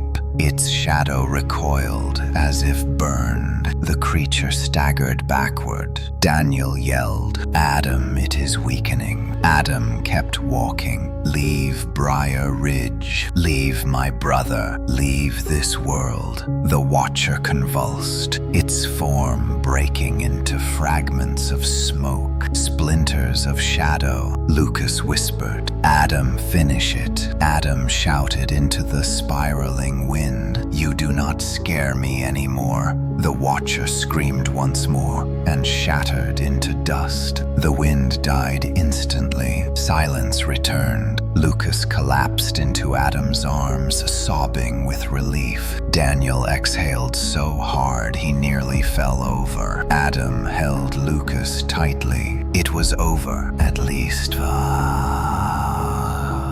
for now. Night returned to Briar Ridge with a heaviness that felt almost sentient, as though the darkness itself was waiting to see whether the town would survive until morning. The Watcher was gone, shattered into dust before Adam's eyes yet. a deeper unease, a sense that something had shifted on a level too profound for anyone to fully grasp. Adam paced the living room while Lucas rested on the couch, bundled tightly in blankets. Daniel sat near the window again, flashlight in hand, muscles tense. Outside, the street remained empty, though a faint whisper of wind brushed the rooftops like fingertips sliding across glass. Lucas spoke first, his voice barely above a whisper. It wasn't the Watcher, not the real one. It was just the first one, brave enough to step through. Adam stopped pacing. Brave enough. Lucas nodded weakly. When the veil broke, it didn't just weaken the hollows. It revealed us to everything on the other side. They noticed us. And Watchers. Watchers do not travel alone. Daniel's grip tightened around the flashlight. So there are more. Great. Just great. Lucas sat up a bit. But something is wrong. Watchers adapt fast. They mimic reality instantly. But this one made mistakes. Adam frowned. Mistakes. Lucas nodded. Its voice changed too slowly. Its face rippled inconsistently. It reacted when you showed courage, almost like it wasn't expecting that. Daniel blinked. Meaning what? Lucas looked between them. Meaning it was young. Adam froze. Young like newly formed. Lucas nodded. Yes, Watchers grow by observing. They learn fear, memory, emotion, and shape themselves using what they witness. That fragment in the barn, the one twisting between shadows that was even younger, Daniel whispered. So the Watcher we fought wasn't mature. Something cold settled in Adam's spine. Lucas lowered his voice. It wasn't the one in charge. Silence filled the room. A deep, crushing silence. Daniel broke it with a whisper. So the real Watcher, the elder one, it's still out there. Lucas nodded slowly. And if it's watching, it knows everything that happened tonight.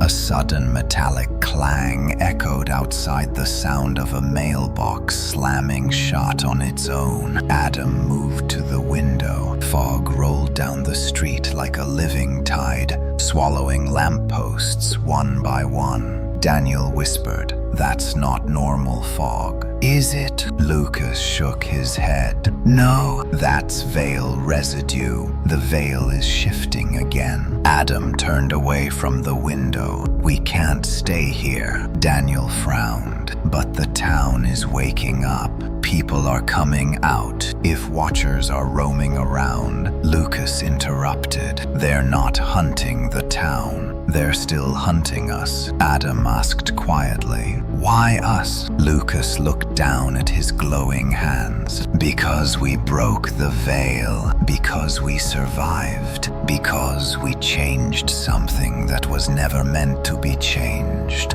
Daniel stood. "Then where do we go?" Lucas closed his eyes. "Somewhere the veil is strong. Somewhere Watchers can't follow us easily." Adam asked, "And where is that?" Lucas pointed toward the mountains beyond Briar Ridge. "The observatory." Adam paused. "The old Ridgeview Observatory abandoned for 20 years." Lucas nodded. But before it closed, the scientists there detected strange electromagnetic surges around the veil points. They didn't understand it, but they built shielding. The building still has it. It's one of the few places Watchers can't enter directly. Daniel grabbed his jacket. "Then we move now." Adam lifted Lucas into his arms. The boy felt painfully light. as if the energy sustaining him was slowly draining away. They stepped outside. Fog swirled around their ankles. The air felt thick, humming with low frequencies too deep to fully perceive.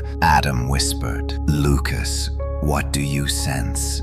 Lucas trembled. "Shadows, so many shadows. They're gathering, not close yet, but coming closer." Daniel pointed ahead. "The observatory is a mile north. If we cut through the back roads, we can avoid the main street." Adam nodded, and they moved quickly through the night. Briar Ridge felt abandoned again, despite the few lights still on inside people's homes. Doors remained shut, curtains drawn. Even the few survivors who wandered outside earlier had retreated indoors. Sensing something wrong, halfway down the street, Lucas stiffened in Adam's arms. Adam whispered, "What is it?" Lucas pointed weakly at a row of houses. "That. Do you see it?" Adam narrowed his eyes. A shadow stood on the rooftop,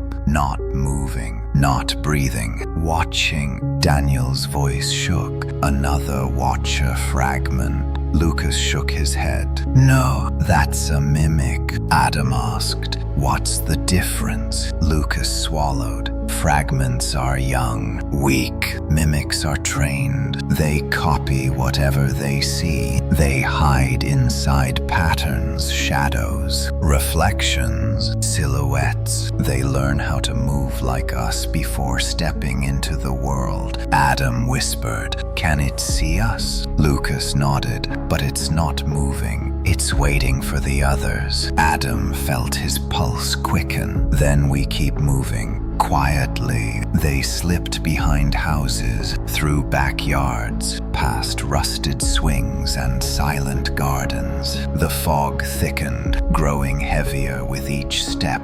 The air hummed louder, vibrating through Adam's teeth. Daniel whispered, "The fog's alive." Lucas answered weakly, "It's searching, like fingers crawling across the ground." The hum rose sharply. Adam stopped. Lucas began shaking violently. His eyes rolled upward as if pulled by invisible strings. Daniel rushed to his side. "Lucas, hey, stay with us." Lucas gasped. "They've found us." Adam scanned the darkened street. Shapes emerged from the fog. First 2, then 6, then dozens. Not hollows, not watchers. Shadows, each one slightly different twisted silhouettes of people. Animals, broken limbs, stretched torsos. Some crawled, some walked. One floated inches above the road with its head dangling backward. Daniel whispered, "What are those?" Lucas's voice cracked. "Echo scavengers, creatures that feed on leftover fear. They gather when a watcher is near." Adam whispered. "Then the watcher." Lucas finished with dread. "The real watcher is close." The shadows advanced slowly, surrounding them. Their bodies flickered like dying candles, shifting between solid and smoke. Daniel held up the flashlight, but Lucas grabbed his wrist. "No light won't stop them. They don't fear it. They feed on reaction." Adam whispered. "Then what do we do?" Lucas stared at the shadows, tears filling his eyes. "We walk." Daniel blinked. "Walk through that." Lucas nodded. "They only attack motion that reacts to fear. If we run, they chase. If we fight, they feed. If we freeze, they suffocate us. But if we walk right through them without fear..."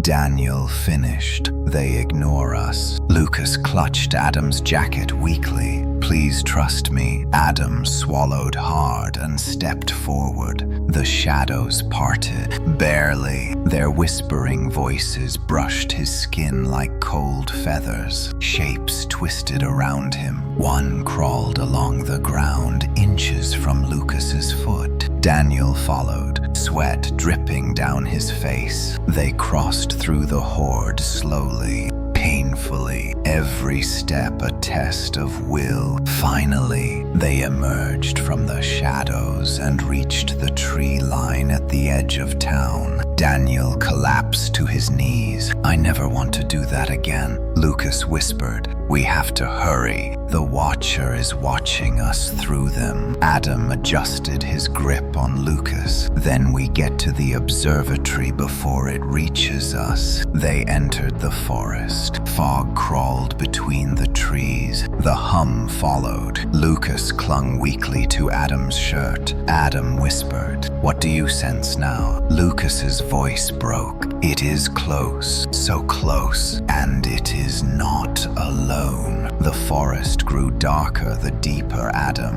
Lucas, and Daniel pushed toward the ridge. The fog thickened around their ankles and crept up their legs as if the ground itself exhaled shadows. Every tree trunk leaned unnaturally toward the path, their branches twitching faintly like skeletal fingers reacting to an unseen current. Lucas clung to Adam's shirt, trembling with each step. His breath came in quick, shallow pulses. The faint glow beneath his skin appeared again, flickering like a warning light. Adam whispered, "Lucas, talk to me. What do you sense?" Lucas's voice shook. "They are close, not the echo creatures, not the fragments. This feels intentional. Focused," Daniel muttered under his breath. "Meaning what?"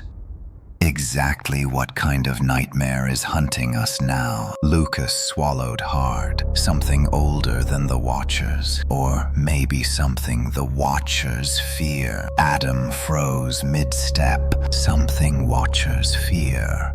How is that possible?" Lucas didn't answer. His eyes rolled slightly upward, sensing something far beyond their immediate surroundings. A low vibration rippled through the forest floor. Daniel steadied himself against a tree. "Okay, nope. That is not normal. I am officially done pretending anything tonight is normal." The vibration deepened, turning into a pulse. A heartbeat felt through the soil, growing stronger with every passing second. Lucas gasped, "Adam, it is not one Watcher. It is many." Adam's chest tightened. "How many?" Lucas shook his head slowly. "I do not know. They move like one, think like one, like a hive, but more aware." Daniel cursed softly. "Then the thing we saw earlier really was just a scout." Branches snapped behind them. Adam spun instantly. Shapes emerged from the fog tall, thin silhouettes moving with a fluidity that mimicked human motion but lacked all human weight. Their arms swayed too loosely, their heads tilted too far, their shadows stretched ahead of them instead of behind. Daniel whispered, "They are surrounding us." Lucas pressed closer into Adam. "They are not attacking, they are guiding us." Adam frowned. "Guiding us where?" Lucas pointed forward with a trembling finger. "The Watchers want us to reach the observatory." Daniel stammered. "Why the observatory is shielded. They cannot enter it." "Right." Lucas shook his head. "Shielding keeps them from crossing inside. It does not keep them from sending something else." The Watchers stepped back silently, clearing the path ahead. A forced pathway. Adam held Lucas tighter. "Then we move. Slowly. Stay alert." They continued on, the Watchers gliding silently behind them, their shadows crawled across the ground like ink spilled across parchment. Their presence was suffocating. Eventually, the trees thinned, revealing the outline of the old Ridgeview Observatory at the top of the hill. The building's dome rose like a cracked skull, rusted metal panels peeling away. A faint static hum vibrated around it, the remnants of electromagnetic shielding built decades ago. Daniel whispered with relief. "We made it. The shield is still active. They cannot get too close." Lucas's trembling worsened. "That is the problem." Adam looked down. "What do you mean?" Lucas clutched his shirt tighter. "They want us inside. They have been pushing us here the whole time." Daniel stepped back. "Why wouldn't they want to avoid a shielded structure?" Lucas closed his eyes. "Because the shield stops their bodies, not their voices." Adam felt cold wrap around his spine. "So inside,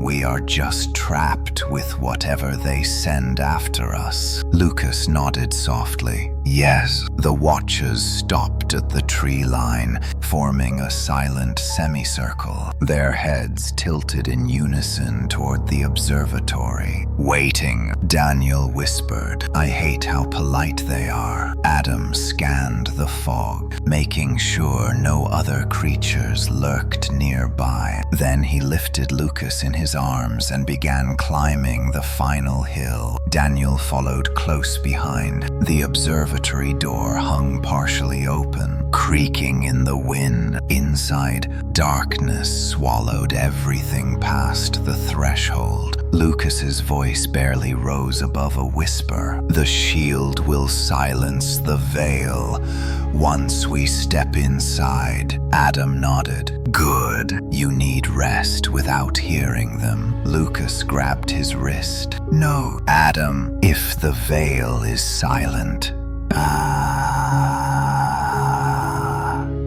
I cannot warn you." Before Adam could respond, another vibration pulsed through the ground, stronger, closer. Daniel hissed, "Move now." They rushed inside. The moment Adam crossed the threshold, everything changed. The buzzing in the air vanished. The fog outside abruptly froze. The watchers stopped moving entirely, their bodies suspended in impossible stillness like mannequins carved from shadow. Lucas gasped weakly. "The shield is working." Adam laid him gently on the floor. The observatory interior was filled with broken equipment, overturned desks, shattered glass, and the massive dark silhouette of the central telescope. The air tasted stale, untouched for decades. Daniel shut the door behind them and wedged a rusted pipe through the handle. Not that it would stop anything, he muttered, but it made him feel slightly better. Lucas pushed himself upright despite the pain. "Adam, the shield is muting everything. I cannot sense anything outside anymore. Not watchers, not echoes, not the veil." Adam crouched beside him. "That's good. You are safe here." Lucas shook his head violently. "No, it is not good. It means we are blind." Suddenly the telescope turned. On its own, slowly, metal groaned like a dying animal as the massive instrument tilted downward and locked its lens directly onto Lucas. Daniel stumbled backward. Nope, nope. That was not physics. That was something else. Adam sprang to his feet. "Lucas, get behind me." Lucas didn't move. His eyes widened in horror. "Adam, something is inside." The temperature dropped instantly. Frost crawled across the floor in veins. The lights flickered despite having been dead for years. Then the dome shook. A thunderous bang echoed overhead. Daniel looked up. Something is on the roof. Another bang. The metal dented inward. Lucas whispered, "Adam, that is the Watcher, the real one." Adam clenched his fists. "The shield should stop it from getting in." Lucas's voice trembled. Not its body, but its voice, its will, its memory. The dome dented again. Cracked! A low whisper seeped through the metal, sliding across the walls like wet shadows. "We watched you tear the veil." Another crack. "We watched you defy fear." A third, louder. "We watched you unmake what was ours." Then the metal tore open. A giant shadow spilled through the crack, dripping down the wall like liquid night. It stretched into a towering figure, its form shifting constantly. Faces, limbs, silhouettes flashing like rapid fire, memories stolen from countless worlds. Daniel dropped his pipe. That is not a Watcher. That is a nightmare wearing every soul it has ever studied. Lucas collapsed to his knees. "Adam, it came for me." The figure tilted its rippling head and spoke, not in layers, not mimicking, but in a voice cold and perfect. "We come for the conduit." Adam stepped between Lucas and the entity. "No, you come through me." The Watcher's form pulsed. Amused, "We already have." Shadows crawled across the floor like tendrils. Adam raised his fists, but the shadow tendrils didn't attack him. They wrapped around Lucas instead. Lucas screamed as he was lifted into the air, his body arched backward, eyes glowing white. Daniel charged with a yell, swinging the pipe only for the shadow to fling him across the room like a rag doll. Adam roared, sprinting forward, but the Watcher raised one hand. Adam froze mid-stride, not physically, emotionally. His fear surged upward. Every nightmare, every memory of failure, every moment he had doubted himself. The Watcher flooded his mind with visions in rapid flashes. Lucas drowning, Lucas being taken, Lucas dying in his arms, Lucas screaming his name. Adam fell to his knees, breath crushed from his lungs. Lucas floated higher, wrapped in tendrils of shadow and light. The Watcher whispered, "Your fear nourishes us." Lucas screamed louder. Adam forced his hands against the ground, pushing through the weight on his mind. He shouted through clenched teeth, "He is my brother." The Watcher paused. Fear fractured. Love surged. A shockwave of raw emotion ripped through Adam's body as he pushed upward from the floor, breaking the Watcher's hold long enough to reach Lucas's hand. Adam grabbed him. Lucas choked out, "Adam, do not let go." The Watcher hissed. Its shadow tendrils tightened. Adam screamed and pulled. Light exploded from Lucas's body. Shadow exploded from the Watcher. The observatory filled with blinding white and collapsing darkness as the two forces collided. The dome shook violently. The telescope shattered. The floor split, and Lucas's voice echoed through the chaos. "Adam!" Before everything went black,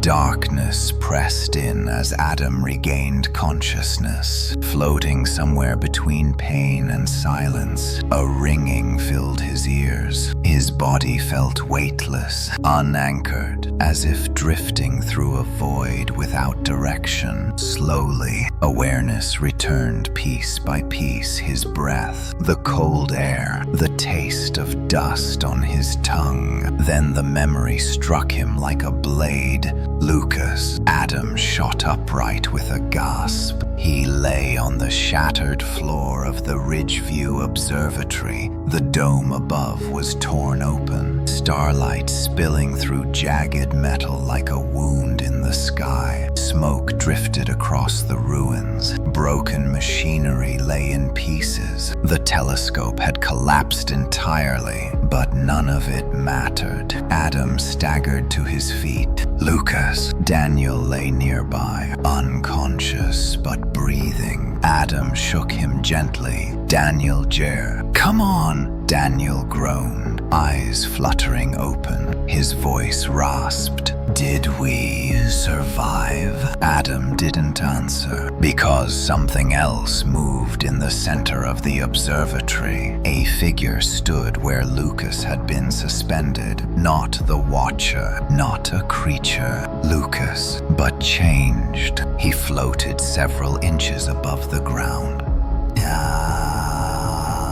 Limp, suspended by threads of faint white light that pulsed through his skin like veins of starlight. His eyes were closed, his body neither breathing nor still. Adam choked on a breath. "Lucas, Lucas, please." Daniel pushed himself up, horror settling into his face. "Adam, he is between states, between here and somewhere else." Adam reached toward Lucas, but the air around the boy shimmered, like touching him would break something fragile. Suddenly, a low hum filled the room. The shadows along the walls trembled. Then, from the torn dome above, a ripple spread through the sky, an enormous circular distortion of black and white colliding, pushing against each other. Daniel whispered, "That is the veil, not breaking, not healing, reacting." Adam stepped closer, voice breaking. "Lucas, fight it. Come back to me." Lucas's body twitched, his eyes opened, but they glowed with blinding white, reflecting no emotion, only ancient, impossible awareness. A voice spoke from him, not Lucas, not a Watcher, something deeper, something older. The veil has shifted. Adam stumbled backward. "Lucas, no.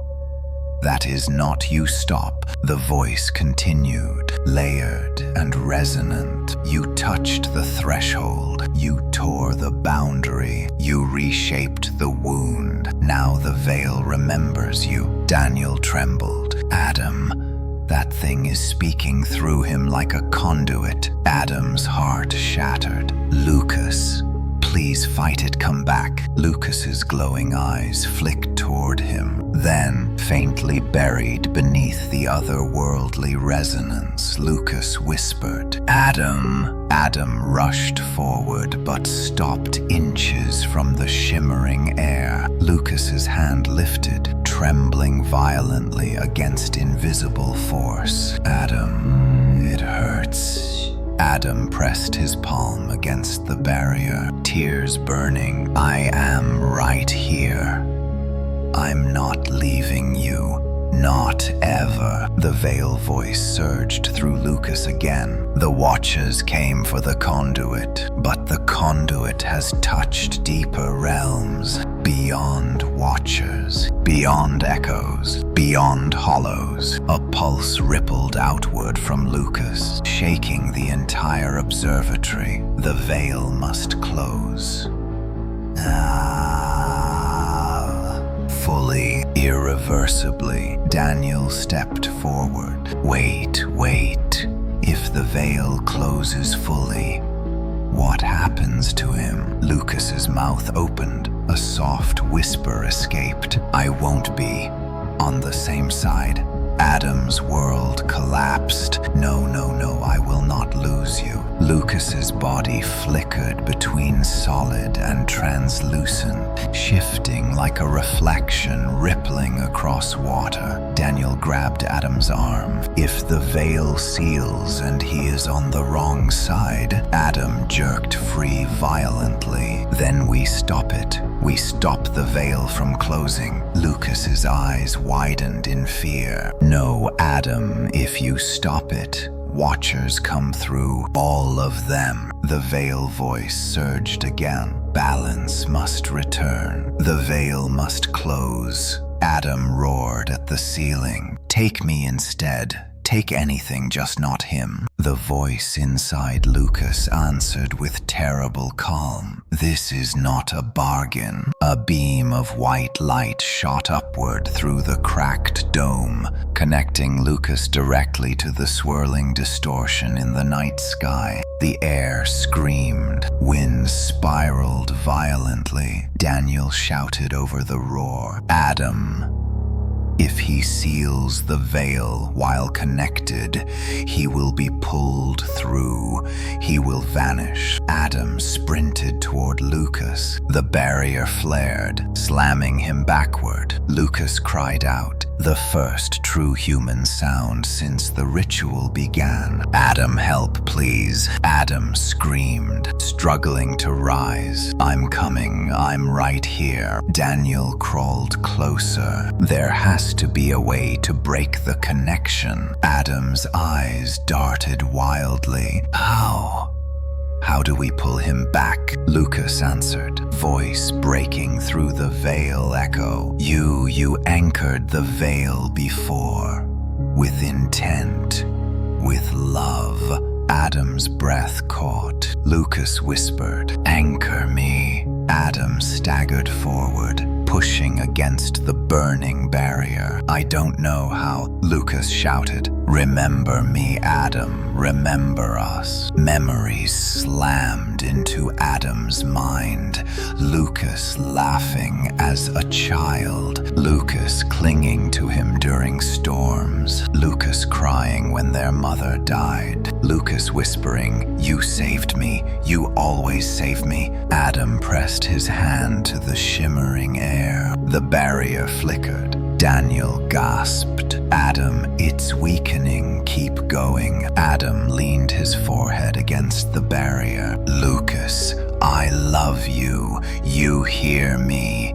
You are my brother. Nothing takes you from me. The barrier cracked like glass. Lucas screamed as the veil light pulled harder, beginning to draw him upward. Adam slammed both hands into the barrier. A blast of raw emotion surged outward from him. Terror, love, determination. Everything he had fought for since the night the town disappeared. The barrier shattered. Adam lunged forward and grabbed Lucas's arm. The moment they touched, white light exploded around them. Lucas's eyes snapped open, dimming from white to blue. The veil voice roared in fury. Adam pulled with everything in him. Lucas fell into his arms. The beam snapped. The sky rippled violently. The veil distortion collapsed inward